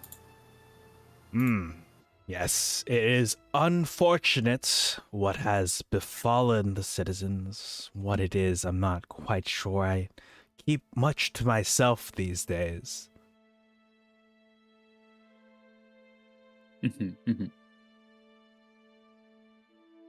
Okay, while this is happening, Yep. could we cut to Braylif? Do you have some grandma ready with something over there? Yeah, I'm ready. Yeah, I'm ready. Okay. What you up to up here? As the guard begins to, he can smell an old lady anywhere. He has the same energy as the localization of Kingdom Hearts Chain of Memories for the PlayStation 2, where Riku could smell people and be like, yeah, I knew it was you. I could tell by the smell, stuff like that. So, Well, this guy turns the corner, but he doesn't find Grandma. oh, what does he? Oh, where did you go? Oh, hold on.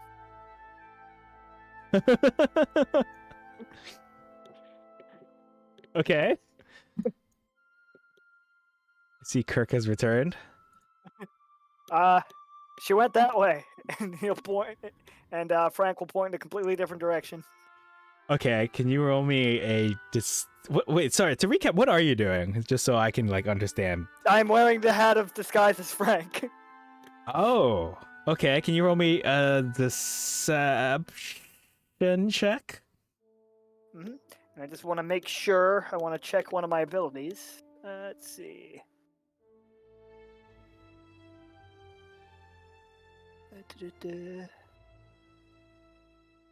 Okay. Yes. You said a deception. Yes, I believe that's most accurate for here. I had to think about it. Could I justify it as performance? Yes, you may.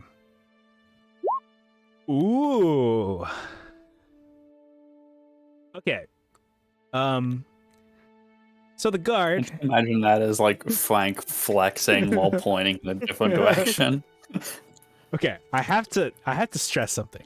You are all technically in D&D Korea. So he rounds the corner, sees Frank.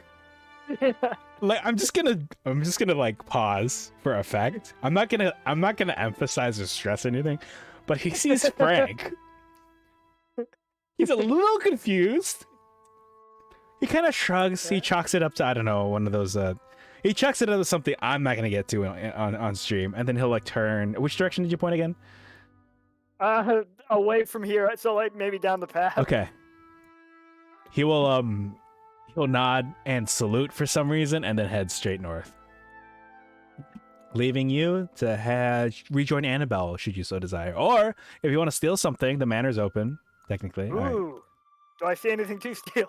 Christ. So, can you give me a general perception check? No, I guess not. I guess not. I don't know why I'm still rolling at advantage. I'm not supposed to be. All right, but feel free to join the others. Well, yep. So yes, you're here in front of Youngie, wearing again, kind of like faded red scales, but fine silk robes. He's concerned about the injuries that are happening to the townspeople, but you can tell that he also isn't quite sure what's going on.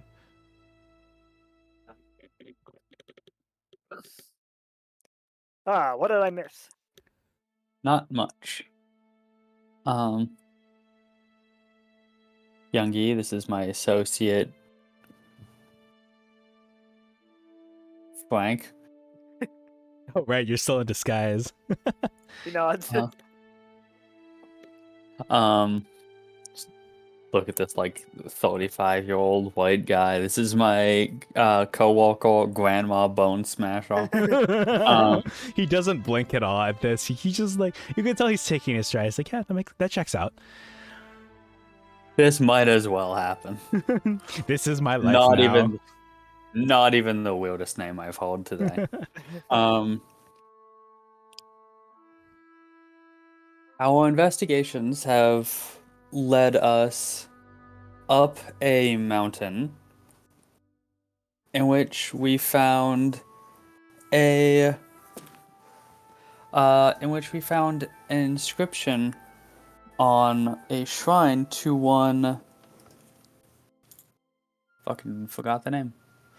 Daewon Ha, warrior of the people. Does that name mean anything to you? Upon mention of Daewon Ha, not only does, if you have the teacup visible, does it like kind of glow a little bit more, but you'll see that he has a look of not like concerned surprise, but like surprise as if to say, that's not a name I've heard in a long time. And you see that he's growing reflective, and he begins to gaze off into the middle distance. He'll say, it's been a long time since I heard that name. But you all seem like you're not from around here. Where, pray tell, did you? What gave you that impression? He raises his eyebrows at you specifically.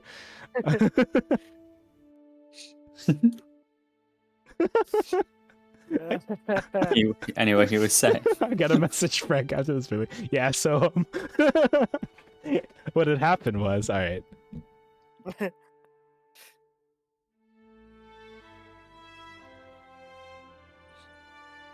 But yeah, he asks, oh, wait a minute. Like, you all aren't from around here. Not a name I've heard in a while, but why'd you two come across it? Well, as I mentioned about one moment prior. Sorry, just we found we climbed up a mountain, and there was a shrine to her with the inscription of her name and her deeds, as well as a couple other names, including yours. Right, I do remember me mentioning that. Okay, so I'll say, yes, well, Daewon Ha was a brilliant magistrate and hero of the people. Much of the prosperity and equality Yonido now enjoys is due to her work. But few people do remember Wanha's efforts. Most of them attribute them to my sister, the former queen, Young Su. Now my niece is in power, but the accomplishments, the what's it called when like what is the word called when like the respect, the reference, the credit has been going to the former queen.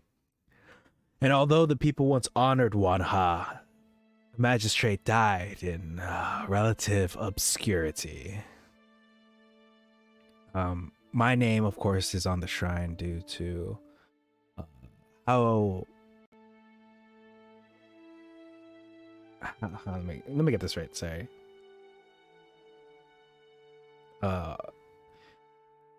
Wanha and I, we worked a lot together, you know. I knew her very well, and the other people listed on the shrine were people who think of us as either close co-workers, confidants, or close friends.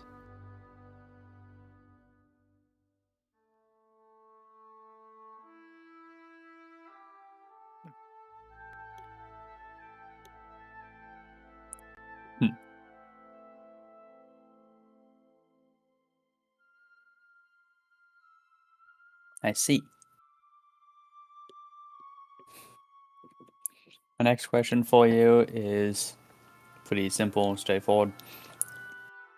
Does this lantern mean anything to you?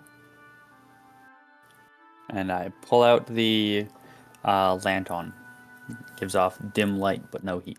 I'll say, oh, that's from the memorial to Daewon Ha. I haven't been to the memorial in so long. Oh, the path must be all but lost now. He looks a little upset at the thought of it. It is rather overgrown at this point. Wait, I'm still Frank. It is rather overgrown at this point. Have I told you about the mobile game Fire Emblem Heroes?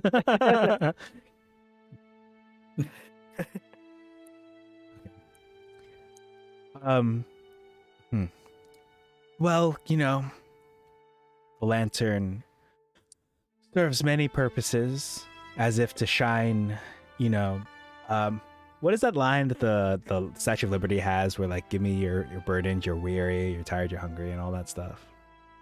Huddled masses or something. Right. So that The energy. beacon. Yeah, like a beacon. Yeah, he'll say the lantern not only is a beacon, a symbol of light for those who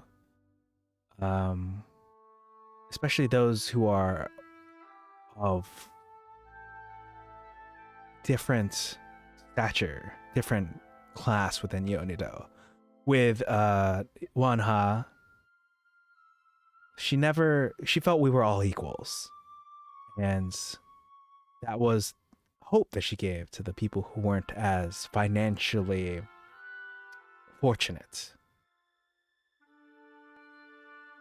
And so she took to being a lantern for the people of Yonido. And it makes sense that it would be part of her memorial.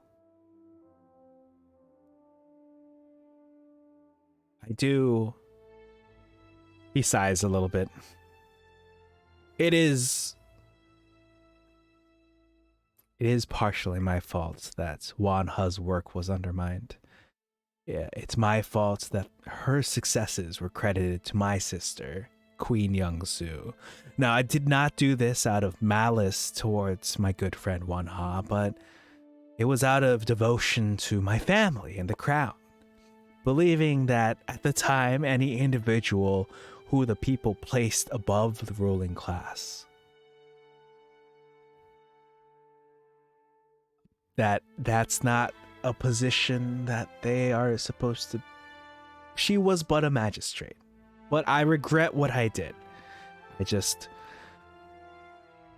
never worked up the courage to make amends to her, whether before or after her death.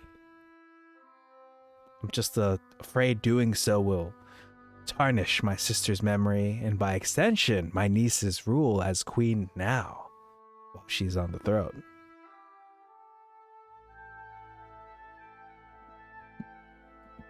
Well, at this point, it sounds like the public perception of the royal family is largely based on lies. If you were to correct those lies yourself now, it would probably have a detrimental effect on the perception of the royal family. But if those lies were discovered by others sooner, it would probably have a much more detrimental effect.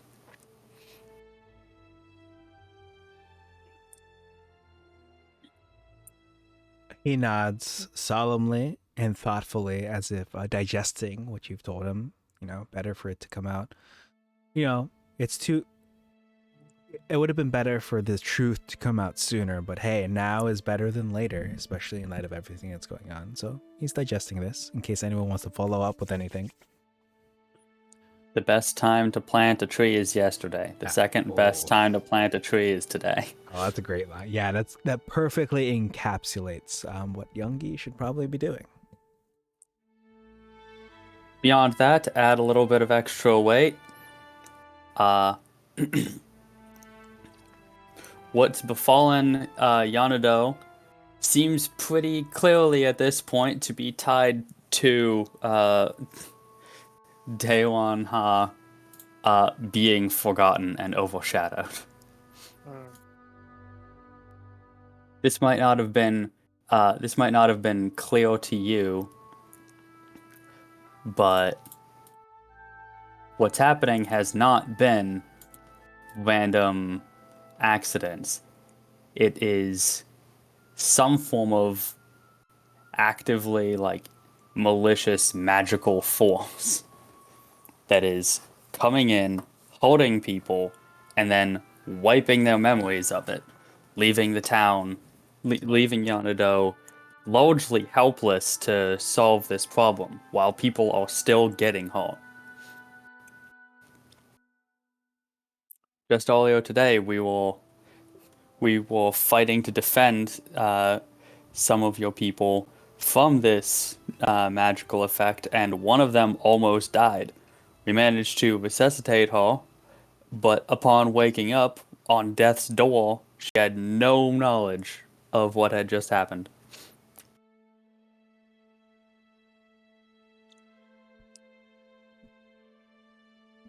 Young Gi looks concerned about everything that you've just told him. He'll say, he's like starting to put the pieces together that those amends that he had not yet made to Wanha's spirit, the malicious magical force that you mentioned, people actually getting hurt. He'll say, this all makes sense. I've seen, actually, at the Park of the Elders, I had seen Wanha's Guishin several times, specifically late at night, near the statue to my sister Young Su. Typically, Guishins and other creatures that are ghosts and ghost adjacents tend to linger near family, places they find familiar, but I do find it conceivable that Wanha's Guishin could have lingered for years since her death, growing powerful enough to affect the city. But I had called on spirit arbiters before to investigate the park. They came up empty-handed. He's like digesting this some more. He senses that because of him, perhaps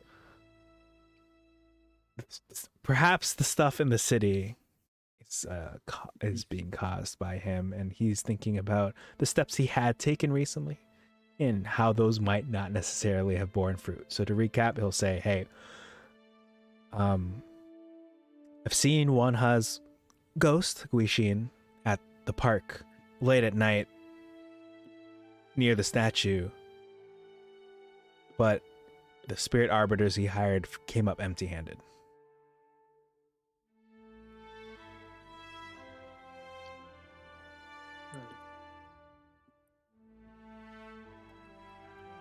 That's useful information. Yes. So you could investigate that. That might be the woman that those two nobles saw.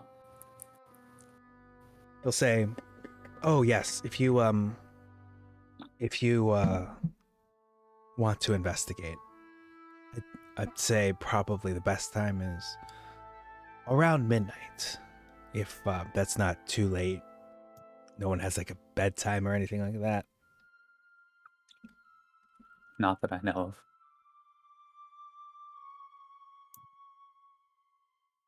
Okay. Since you seem eager, he'll actually pull out a tarnished gold amulet.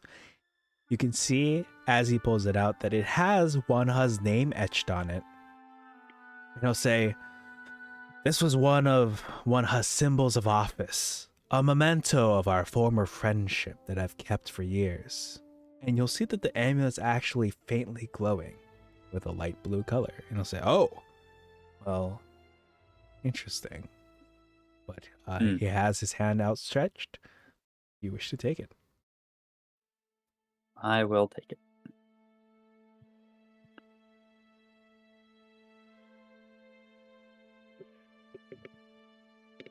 All right. Anything else you all would like to ask him before? I assume you all are headed to the Park of the Elders, unless there's someplace else you'd like to check out first. No, it seems like a good place to go. Yeah, Yeah, I think we're good. Okay. In that case, I'll at least take you all over to the Park of the Elders, especially so Brayleth can place his token. Mm-hmm. I'm putting you at the top Grandma because... for now. Oh, what was that? I'll be grandma for now. Okay. Oh, right, instead of Frank. Okay. Well, I'm going to pretend you're Frank, which will be quite interesting. All right. Before you approach the statue here at the Park of the Elders, And as I switch over the music, do either of you need a break before we get going? I think I'm good. I think I'm good for now. Well, welcome back to the Park of the Elders. Let me just scroll to the appropriate place. Thanks, Lightning. It's good to be back.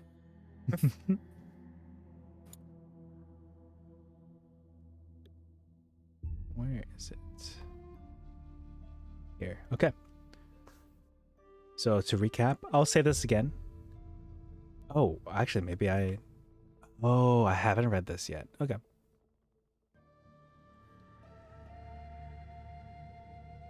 Sorry, let me... I think what this module did was they showed... Let me see. Your district, next district, Ate district. Okay. Yeah, it's a little confusing because they showed this... They introduced this earlier in the module, but then like the important stuff happens later. So the monument here. Sorry, you welcome back to the Park of the Elders. It's a beautiful public space devoted to walking and peaceful contemplation. It features a stately monument to the late Queen Young Su, who's aunt to Queen Jin Mi. The monument depicts a regal dragonborn seated on an ornate throne, a vision of wisdom and grace. She cradles a large scroll in one arm and raises the other hand as if about to speak. And as you all determined last time, stone plaques set into the statue's foundation are engraved with, well, many achievements, but perhaps this description about them being Queen Young Su's many achievements is outdated, is incorrect. Mm-hmm. Mm-hmm.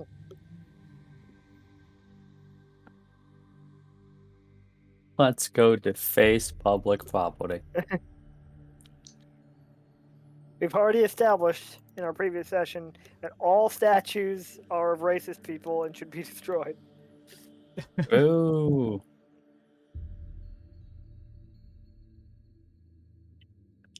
This lady was generally considered to be pretty good, but you do not want to hear her opinions on kobolds. All right, the time in game is 11:55. What would you all like to do? Wait 5 minutes. Yes, I can go I'm ahead. gonna look around. I'm gonna look around to see if the coast is clear, and I'm gonna find. Do there seem to be any like pedestrians or guards or anything walking by? Oh, do you want there should be? Because right now it's completely empty except for the fog covering the park, lightly obscuring the area. Wait, that's exactly what I wanted to hear. I'm gonna find like the one achievement on this statue that I know was also written on Daewon Ha's shrine. Yes. I'm gonna summon my packed weapon, but like as a dagger, and I'm just gonna like scrape that off. Ooh. All right. Let me just. This will probably do something good for us, right? Scrape, scrape, scrape, scrape, scrape. It couldn't Just- hurt. Just a little productive historical revisionism happens in archaeology all the time. They don't want you to know about that. Scrape, scrape, scrape, scrape, scrape. Well, Have you ever heard about all the about a weird number of powerful figures from ancient civilizations found buried with their like same gender siblings with no familial ties whatsoever? This sort of shit happens all the time in archaeology. all right, so you already have inspiration based on my quick perusal of your character sheet. Yes. But feel free to add a second stackable point of inspiration somewhere. I don't know, maybe on your sheet or something. As you feel inspired by this particular act that by at least many ethical standpoints, I'm thinking about the different schools of philosophy, was a good move, as the kids say. Hell yeah. All right. There are 24 seconds left until midnight. Would either of you like to do anything? It's I'm okay if gonna you don't. open You up don't have to. Mhm. I'm gonna open up the sleep menu and sleep for 24 seconds to regain all of my health. I was just about to joke I was that. gonna ask. Yeah, Has what's there up? been time for a short rest?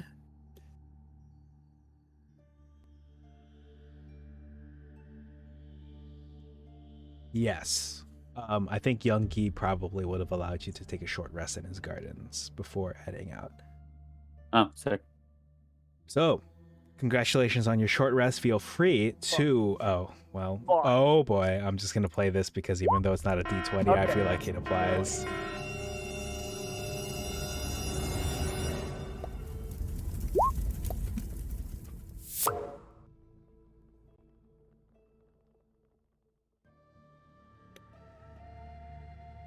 Alright, back up to full health. Get my action surge back.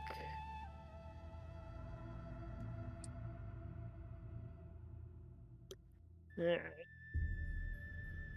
I don't think I ever used a spell, but I also evidently never gave myself the 2 fourth level spell slots I was supposed to have. Oh, well, feel free to get that going then. Oh yeah, I gained back on the short rest.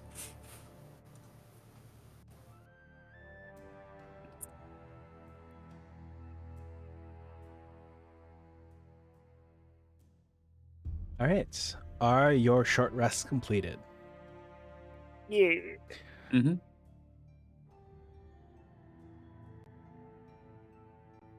Okay. The beauty of the park changes as fog spreads from the base of the monument. The monument being to Queen Young Su. Something shapeless and malevolent wraps itself around the statue, coalescing as a robed figure that shrieks in pain and rage. At the same time, emerging out of the mist along with the spirit are creatures that also bear the face of this particular creature. And it's at this point I'd like to ask you all to roll for initiative.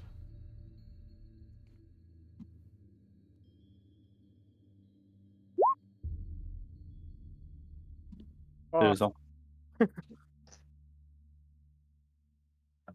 Can't wait for all 3 of these guys to roll 20. Is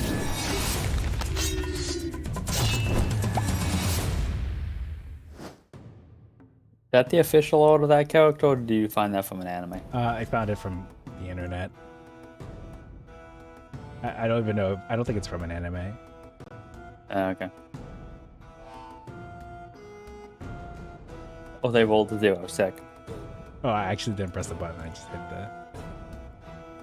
No.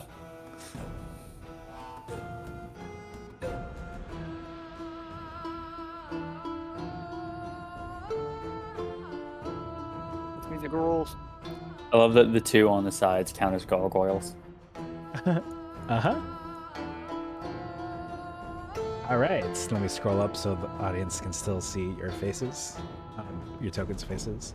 So, interesting. Looks like, conveniently for me, at the top of initiative, as we are in round 1, the robed figure shrieking in pain and rage is up first. Very excited. I didn't think I could get this far. She'll go 5. Let me double check her speed real quick. Oh, wow. 10, 15, 20, 25. She's going to go over this way, and you'll see that she's actually going to pull out what appears to be a lantern. And she's going to shine it at you both. I'm going to need both of you to succeed on a DC 15 Constitution saving throw. Nice. Nope. Okay. Grandma definitely passes. And then unless Annabelle wants to do anything else, I'll probably confirm the 10.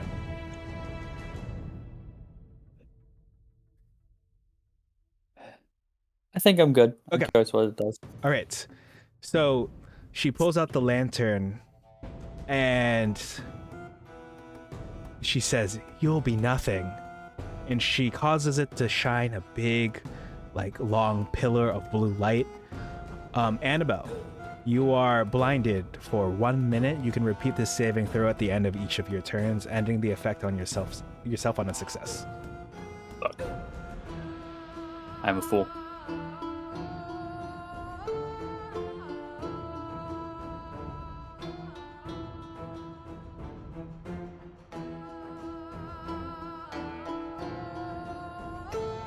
Almost done. Give me just a moment. Mm-hmm. She's gonna go 30, 35, 40 and come back here. She looks like she's kind of like crawling around the base of the statue. Annabelle, you're up. Oh, thank you for putting the indicator on yourself. You're welcome. Well, shit.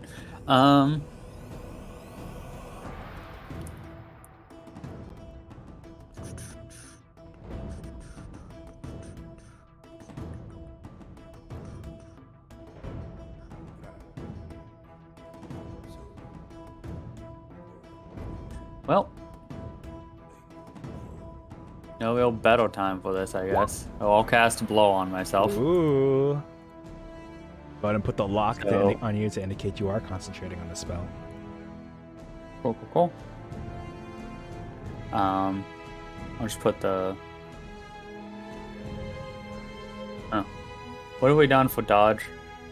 Dodge was like the shield. One of the Yeah, this one? shields. I think so. Go. I'll put that on just to indicate that attackers will have disadvantage on me. Nice. Okay. There's concentration, but still. But yeah, I can't really do much else. I'm gonna fumble around this way, I guess. I guess I'll end my turn. All right. Go ahead and roll me a Constitution saving throw, DC 15. Yeah. Gonna roll that with inspiration. Okay, you can wait until after your first roll. Oh, well, I guess it rolls twice, so yeah. Yeah. So I'm cool with you expending it beforehand. Best of luck. Ah, come on. That's unfortunate. It's like times... I've only got 2 Yeah. of those. This sucks. Grumble. All right. Well, That one took you by surprise. Perhaps better luck next time. yeah, I guess so. All right. The sorry, anything else from you?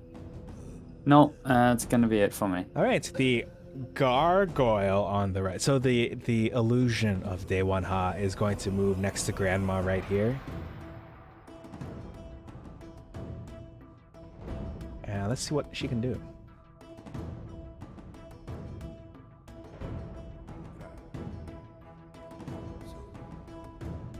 She'll attempt to bite Grandma. She will fail to bite Grandma. As she like lunges in, because she fails to make purchase, she's gonna take both her claws and try to drive them straight through you with an attempted 22 to hit. It'll work. Might as well use my bracing flexibility while I remember that it exists. So reduce that to 3 damage. All right. You are actually up now that the All right. visage has ended her turn. Let's see.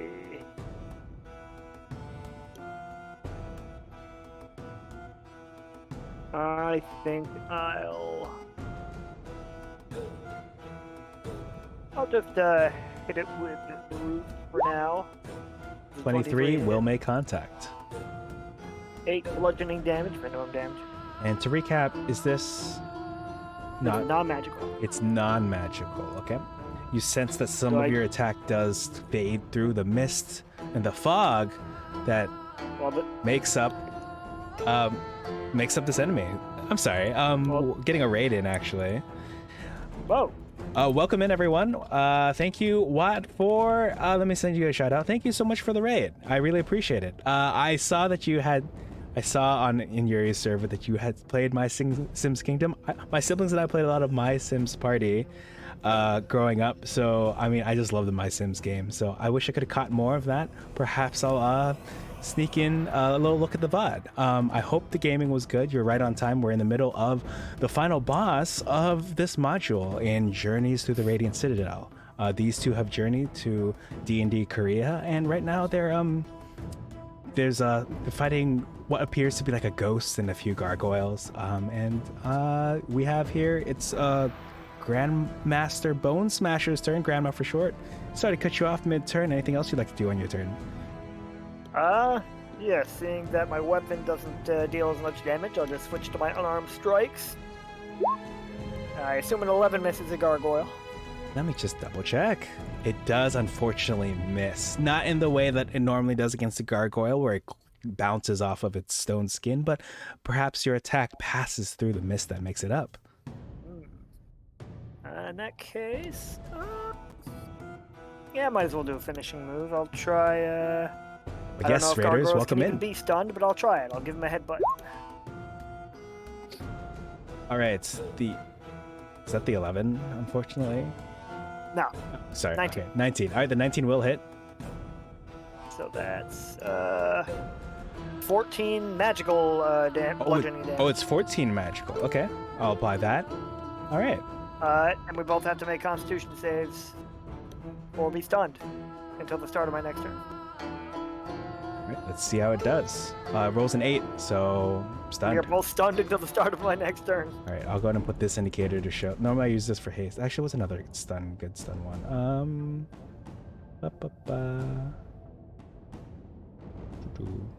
I'll do this one. Broken shield.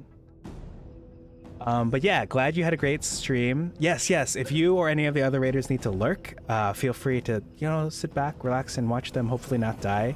You hope we beat them all up? Yes. Best of luck sending, Spirit Fingers, Spirit Bomb, energy their way. I have a good feeling about these two for this fight. But yes, thank you for the well wishes. I'll go ahead and put a stun indicator on you also. Man, I feel like there's got to be a better one. I wanted to use this cracked one. I like this one better. All right, anything else from you? Nope, that's the end of my turn. That was a finishing move. All right, next up is the Visage on the left, who is... You're stunned, does that mean attacks have advantage on you? Correct. Right, because you're basically incapacitated. So we'll go 5, 10, 15, and we'll cut over and attempt its multi-attack on you. Not at advantage, because I don't grant advantage to the enemies for you two. So first, it will attack and try to bite you. Like you're... Wait, does this mean you're prone, or are you standing up and stunned? No, I'm standing up. Okay. It will try to bite you with a 16 that looks like it just barely misses, based on what I know about your AC. As it leans in for the bite, despite the fact that you're just standing there straight, for some reason, it's like foggy form can't like maintain itself, and it kind of like separates a little, throwing it off. But it will follow that up with an attempt to take its claws and pierce straight through your chest or your back. And it looks like it fails with a nat 1. We're at the top of initiative. We're at round 2. Day 1 Ha is up herself. She sees that you are stunned and is going to take advantage of this opportunity. She's going to go 5, 10. And based on what I know about her, she is going to, where is it? She's going to reach out towards your face and attempt a withering touch on you with a 22 to hit.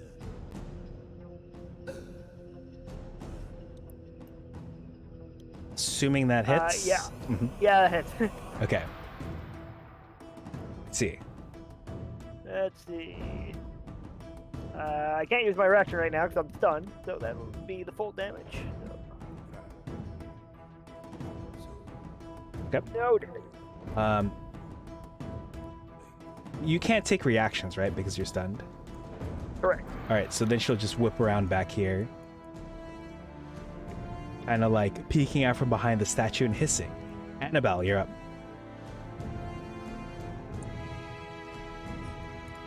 What's Granny's health at right now?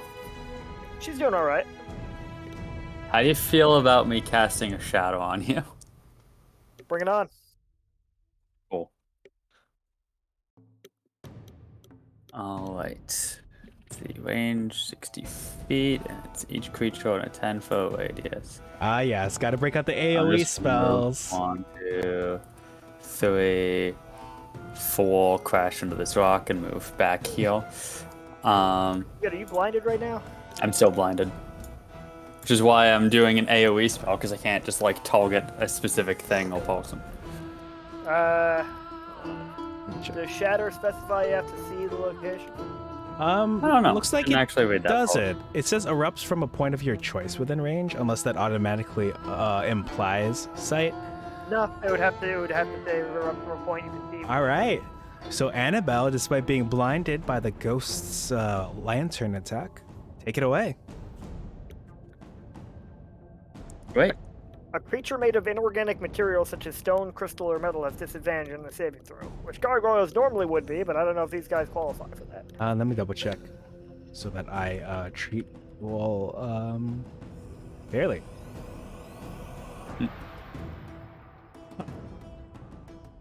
Interesting.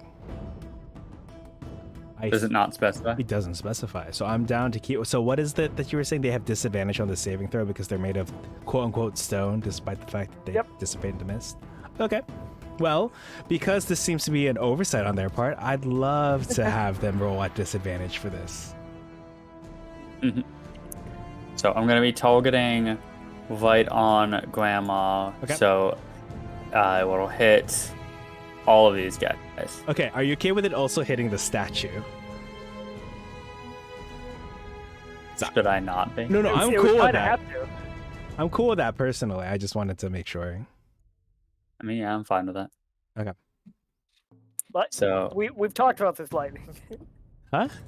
Yeah. All statues. Oh, right. Okay, anyway, so what all is statues are racist people and need to be destroyed. that is true. Yes, based on what we know. All right. What is the save? Con save? Con save DC 15. Oof. Not great damage. Yeah, at least for that bottom portion, the original cast. All right.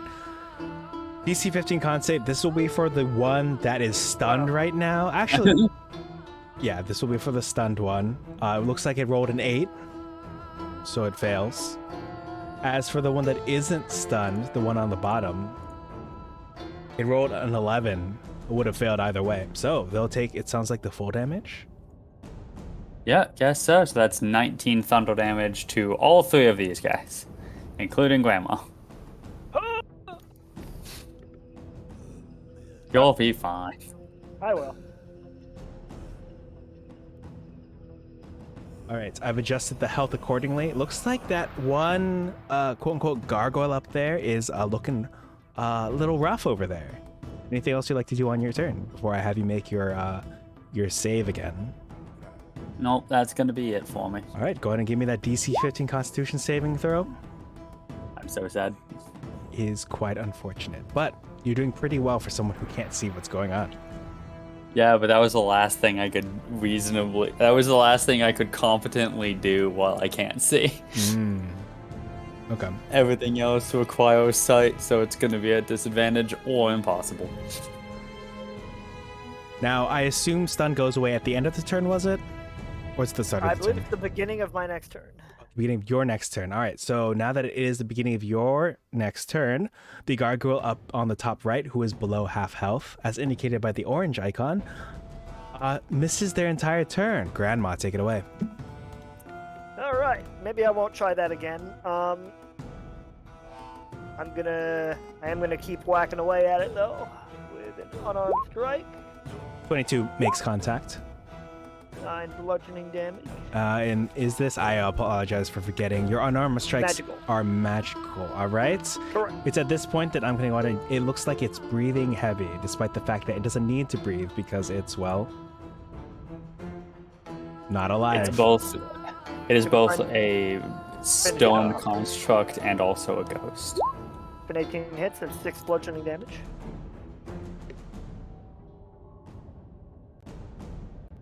I forgot. I know you literally just said it. Is it it's magical, right? Your unarmed strikes? It is magical damage. Okay. In that case, you can finish this one off if you would like before it dissipates into mist. Ooh. It has exactly Uh, 6 health. Grandma will grab this ghost by the head and just kind of like close her fist and crush it into mist. Oh, damn, that's kind of sick, And- though.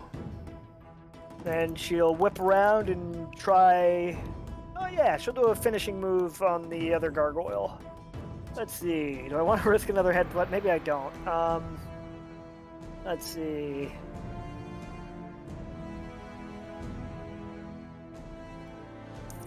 I'll do a drop kick. All right, let's go ahead and roll to hit. That is enough to hit.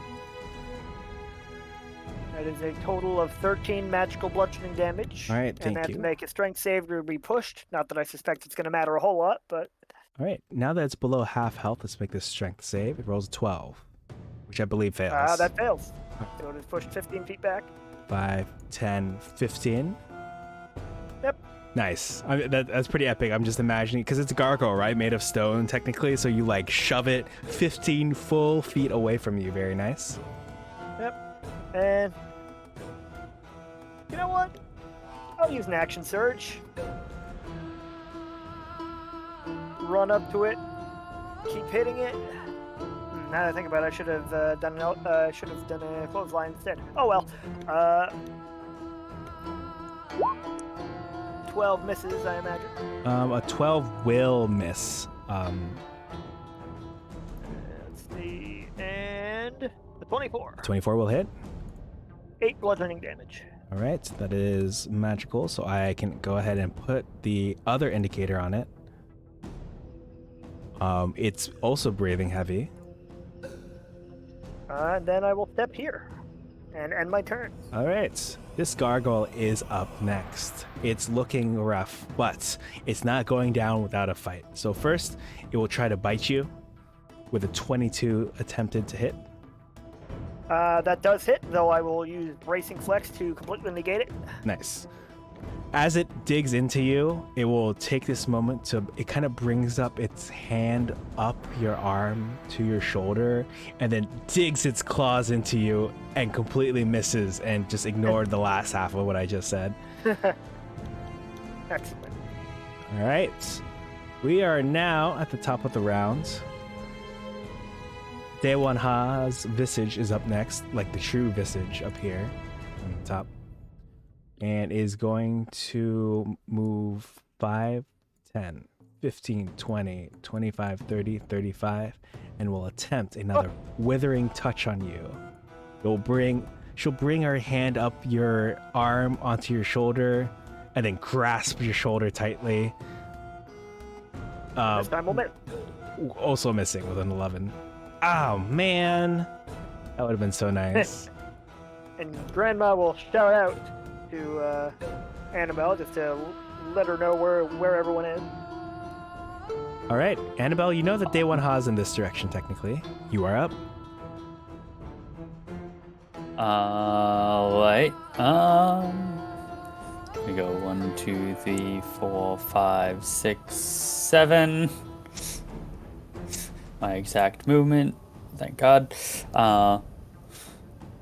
Just like with my packed weapon glaive, I'm gonna like feel around in the area, and when I get some amount of resistance in this area, I'm gonna attempt to make an attack on what I assume and hope is the ghost. All right. So this is going to be blind, so Sure.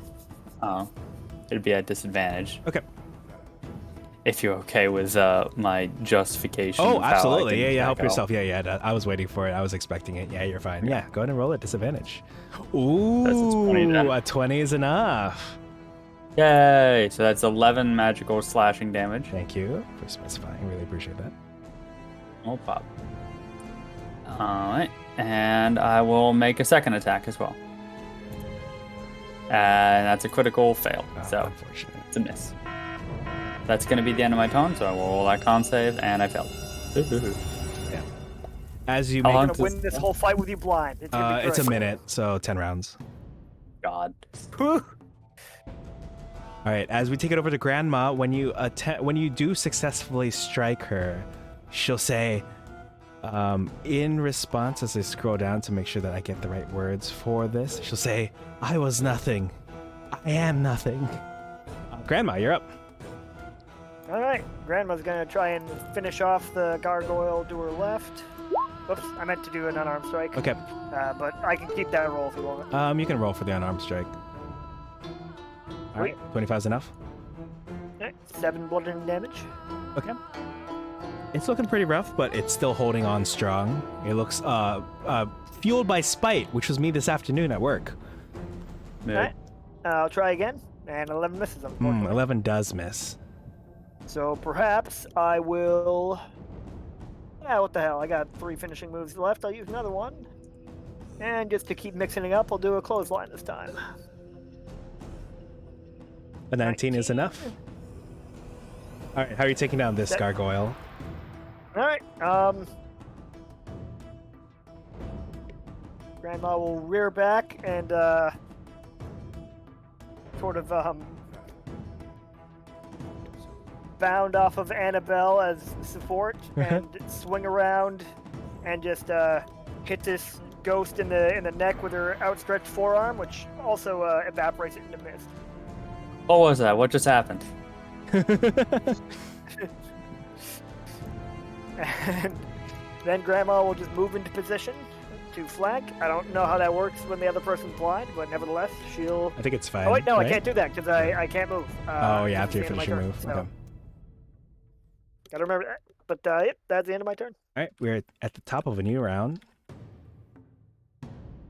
Day One Ha is up, and she'll see that Grandma, despite, I assume, actually, what is Grandma's vision? Are you 20/20, 10/40, 420, blaze it? Like, I don't actually know the numbers right now, but what's your eyesight like? She's got average wisdom and proficiency in perception, so her vision's decent. Okay, Day One Ha is not a fan of that. From her dress, she'll pull out what appears to be one of those fucking LEDs that are always on every truck that's on the highway these days, and she blinds you with it. So I'll need you to pass a DC 15 Constitution saving throw. No problem. Ooh, all right. Well, looks like you have that little thing on your rearview mirror that you pull up so that, you know, the reflection isn't as bad. She, like, scoffs at you. Annabelle, you're up. 2 sunglass lenses just shoot down, covering her eyes in her mask. Nice.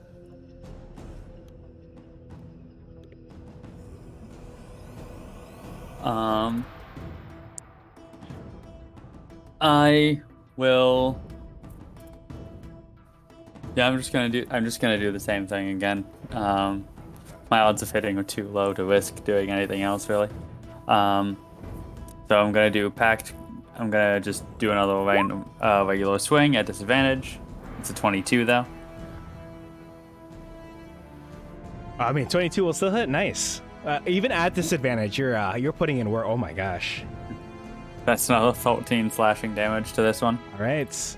You see that she's growing more frantic. She looks even more crazed and panicked than before. I'll have to take your word for that, as I cannot see it. Oh, true. You smell that her smelling salts are more crazed and frantic than before. And one more attack. That's an 11 this time. That is unfortunate. Oh, wait a minute. Sorry, 11 does hit her. Wait, really? Yeah. Okay, weird. That's another 15 slashing damage then. All right. You sense like you're making, like you haven't really cut into ghosts very often as far as I can tell, but man, oh man, are you doing some quick work of her. All right. Anything else you'd like to do?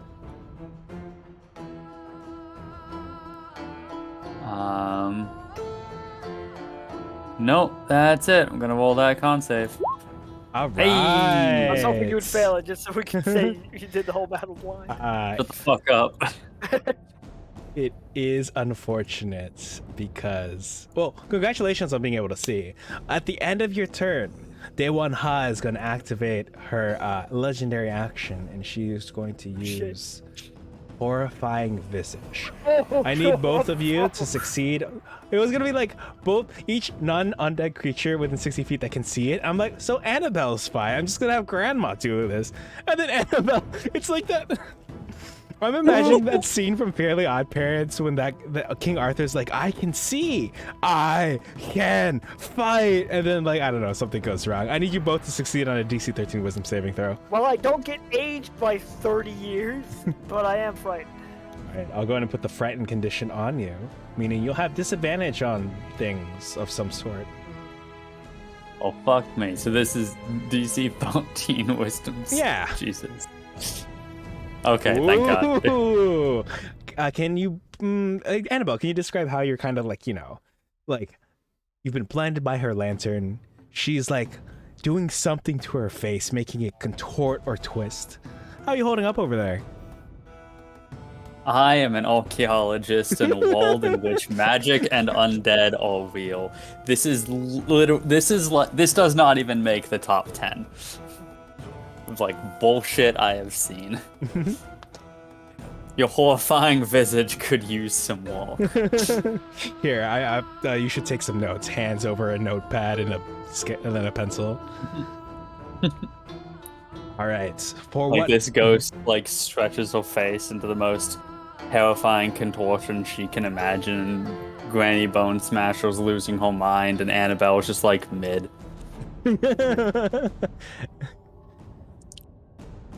All right, so for what may be the final action, or two, action, sorry, use your action search, of this encounter, unless things go awry, Grandma, take it away. Grandma is going to step to the left, which I don't think violates the frightened condition. And flanking with Annabelle, she will attempt to overcome her fright by punching the shit out of this ghost. But we got a neutral, we got a flat roll. Take it away. Hiya! 10 bludgeoning damage, magical. All right. You had 6 health left, so if you'd like to describe, she won't fade away fully, but take it away. You're scary, but you're not that scary. And she'll just punch the ghost in the back of the head and send her mist exploding out onto Annabelle. Oh my gosh. Gross. Why you gotta phrase it like that, man? It was funny. All right, I'll go ahead and remove you all from initiative. You are all successful, and as I let the music play before I swap it over to something else,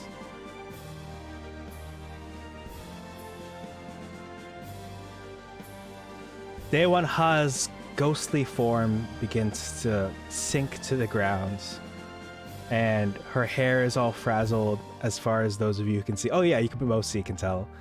Perhaps it's at this point that Grandma's frightened condition will fade, as she actually doesn't look all that frightened. She looks a little sad, a little pitiful, and you're gonna hear her say things over and over like, "They've all forgotten me. It's like I never existed. They don't care about me. They've all forgotten me. Nothing."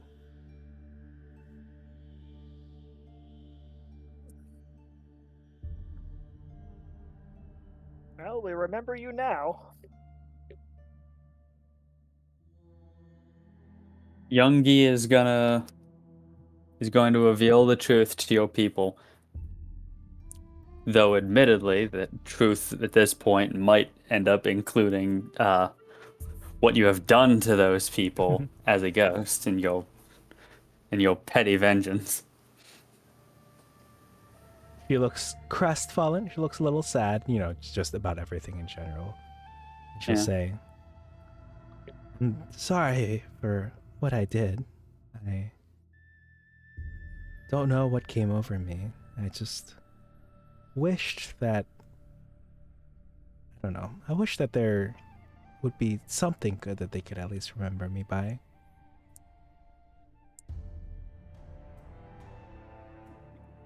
Well, Youngie, like I said, Youngie is going to be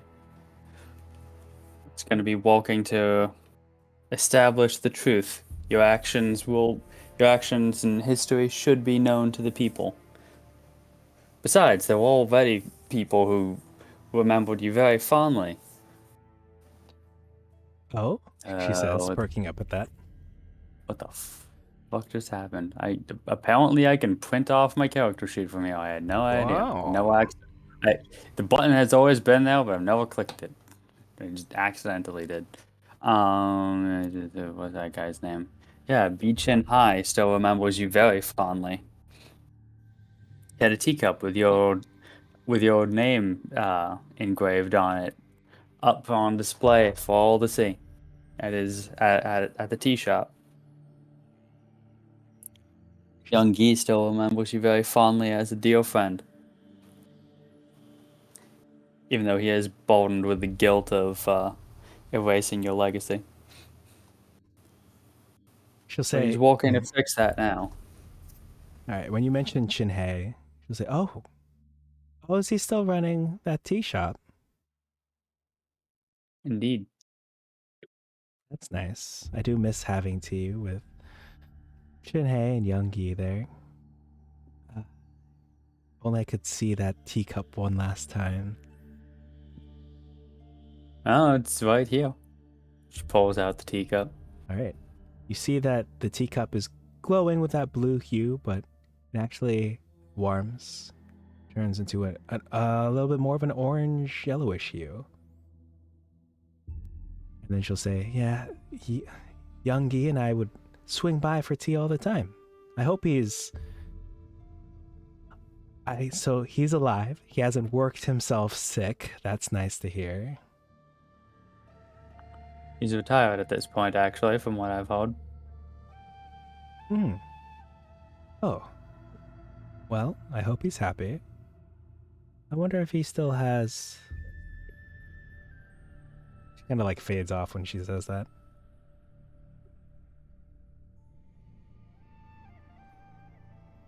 I don't remember what he had. I'm pretty sure we got something from him. Well, he had something at the very least. I don't know. He handed you a tarnished Glowing gold amulet. Yeah, with one his name on it.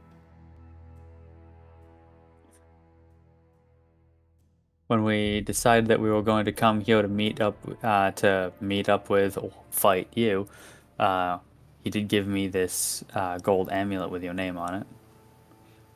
Oh yes, this was one of my symbols of office.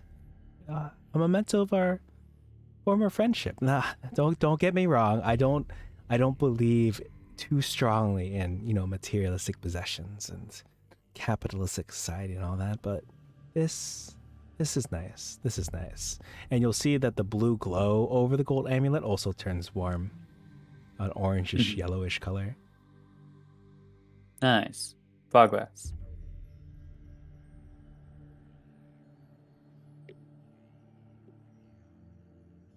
All right, you see that her form is beginning to fade a little bit more. Is there anything else either of you would like to do or say?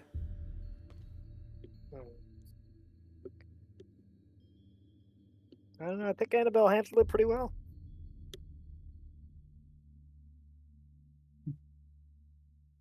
Oh yeah, there's a shrine in your honor as well on the mountain. The path to it is largely overgrown, but now that young Guy has been reminded of it, I think he's probably going to end up trying to have that cleared out. She nods. That's nice. It would be nice if people would visit, although I probably won't be sticking around much longer. Otherwise, I'd love to entertain visitors there. I like to think of it like a little lighthouse in the woods. Should anyone become lost or just need a little bit of respite, they can just warm themselves by the lantern there.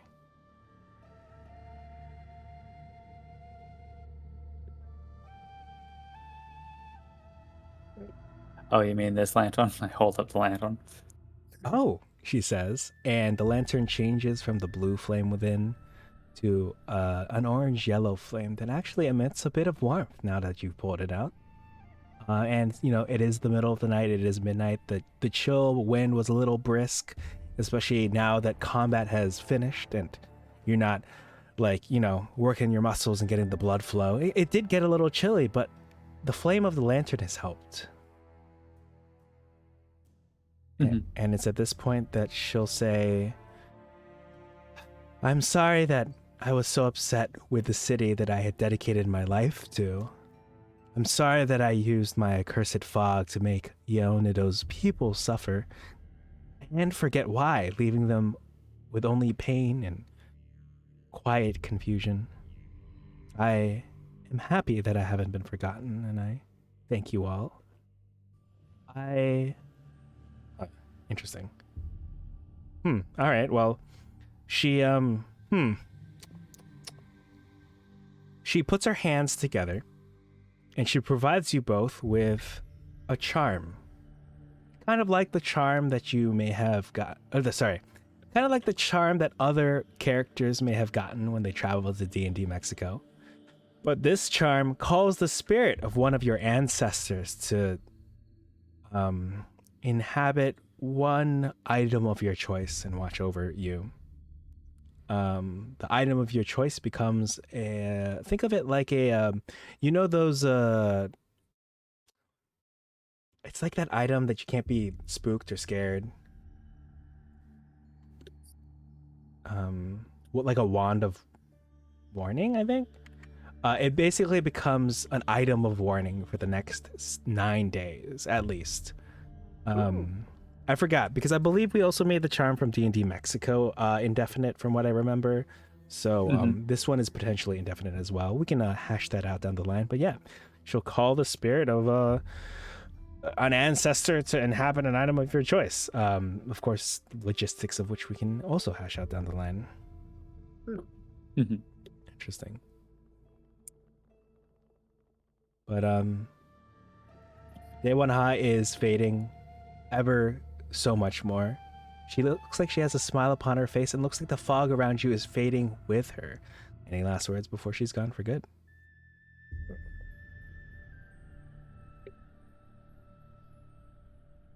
I think Grandma will just bow her head in respect. Give a polite nod. Oh, you were saying Annabelle was giving a polite nod, or were you basically saying that that's what Grandma was doing? Yeah, I was saying that that's what Annabelle's doing. All right. You all see her off. The memory affecting fog dissipates as well, and you have a good feeling that it will cease to appear, and perhaps the curse afflicting the people of Yeonido will end. Woo. Yeah.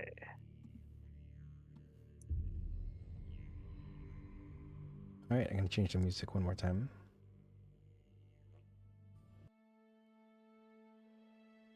All right, is there anyone that you'd like to see?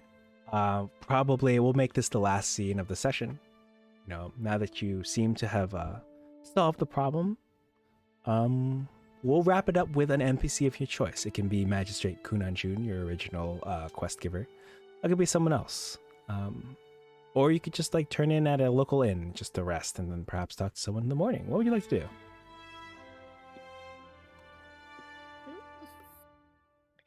Well, it is midnight, so going down to the inn. Yeah, going down to the inn is probably the best idea right now. Yeah. Okay. For my purposes, I'm probably going to attach the inn to the tea shop, to the tea house. It seems like the classic, instead of a tavern, that's what they have, a tea house. So, we'll put that there. So we'll swing you all over. Let me go ahead and take you all to the Phoenix district. So ignore the fact it's daytime on the map, but you go to the tea shop. You all have worked hard the past 3 sessions, the past however long in game. But Chinhei is he's probably asleep because he was working all day. It's the middle of the night. Mood. There's another individual there. There seems to be a young man there. Not one you've met before. But he is wearing dark colors and gold jewelry, and he'll say, "Oh, hello. Welcome in, travelers. Are you here for a stay?" Yes, we'd like to stay for the night. Mm-hmm. Okay. Well, that will be X amount of money. You know, what is it, like a silver or something for a typical stay? I don't. Let me see. Sure. Okay. They'll say it'll be a silver for 1 room, 2 silver for 2. He looks like Four he's. separate rooms. Sorry, what was that? Yes, Van Bell would prefer separate rooms. I don't know how many beds are in there. That's a good question, he says. And you see that he has like a little sheet that has like a description of like, okay, the rooms, this is what the cost is. It's like, yes, it looks like I have a queen in a single room. I have some twins in like their own rooms. I don't have much in the way of multiple beds in 1 room, unless you like bunk beds. If you like bunk beds, I'm sure that they've been invented by now, whatever that means. He says, looking at the camera. Actually, I'm gonna look this up. When was the bunk bed invented? The 16th century. Well, you know what? Maybe not. Well, okay, maybe for this guy. He's like, so I just introduced. I'm not from around these parts, actually. So I came here via he like looks around.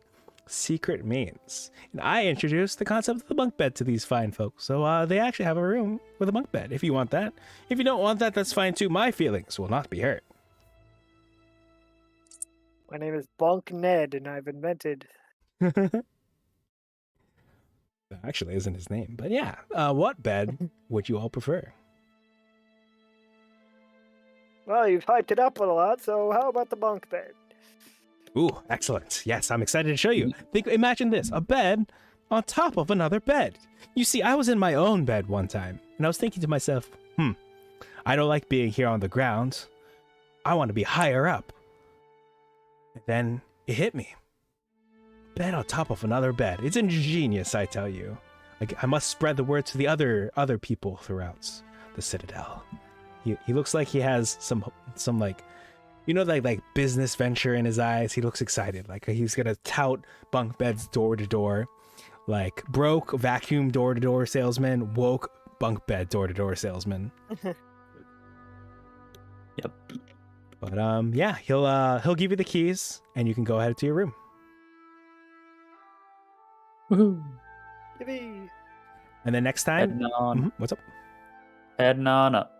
Yes, you all can go up. The bunk bed looks pretty nondescript. You can see that it's traditional. Like you can see the bed looks like what the other beds around here look like, but it's the bedding, the sheets on it that are a little bit. They seem a little bit more fancy. They seem like there's like a little bit of gilding here, a little bit of tasseling here. They look like some nice sheets, actually. You can tell these sheets probably aren't the sheets that are in the other rooms. The other rooms are for losers. You hear from down the hall, that's right, the other rooms are for losers. All right, then anything else before I grant you all your long rests, your level up, and we wrap up for the night?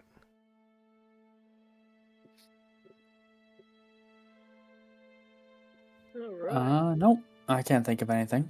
Okay. In that case, I will go ahead and call the session complete. I'll take you all back to the tavern, and next time, we'll basically, you folks will perhaps interact with someone, get your due reward, and by then, I mean, it's technically ready now, but your next adventure awaits. And specifically, what level are you all going to be right now? I mean, I totally know. It's just the class wants to know. I totally have the number right here. But what level are you all going to be? I'm going to be level 9. Ooh. I mean, yeah, correct. It'd be funny if you said an incorrect number. We are going to be level 20.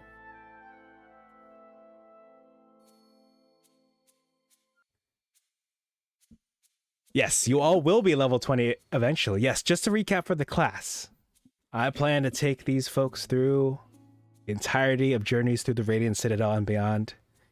The Radiant Citadel normally takes people up to level 15. We have plans, we have machinations at work. There's going to be a level 20 campaign. Stay tuned. Now, before we get out of here, anything else either of you would like to say to the class before I take us away?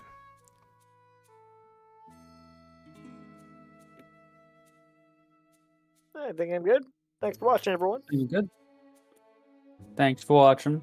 See y'all next time for Dungeon of the Mad Mage. Yes, join us next Wednesday at 10:30 Eastern for Dungeon of the Mad Mage. I'll be a humble player. Coffee Lich will be our DM as usual. And then join us, I believe, I'll have to double check my schedule, but next time after that, Wednesday, 2 weeks from now, back with more of this. After their level up, party's going to a new place. What that place is, that's a secret. I mean, I know. I actually do know. Unlike earlier when I was joking about not knowing your level, I do know the place you're going next. It's pretty interesting. Perhaps I alluded to it with some end session stuff. Maybe I wasn't subtle about that at all. But I'm very excited. So I will catch you all next time. I hope you have a good night, a good afternoon, a good morning, wherever you are, listening live or from the future. Catch you all next time. Bye. Bye. Bye-bye.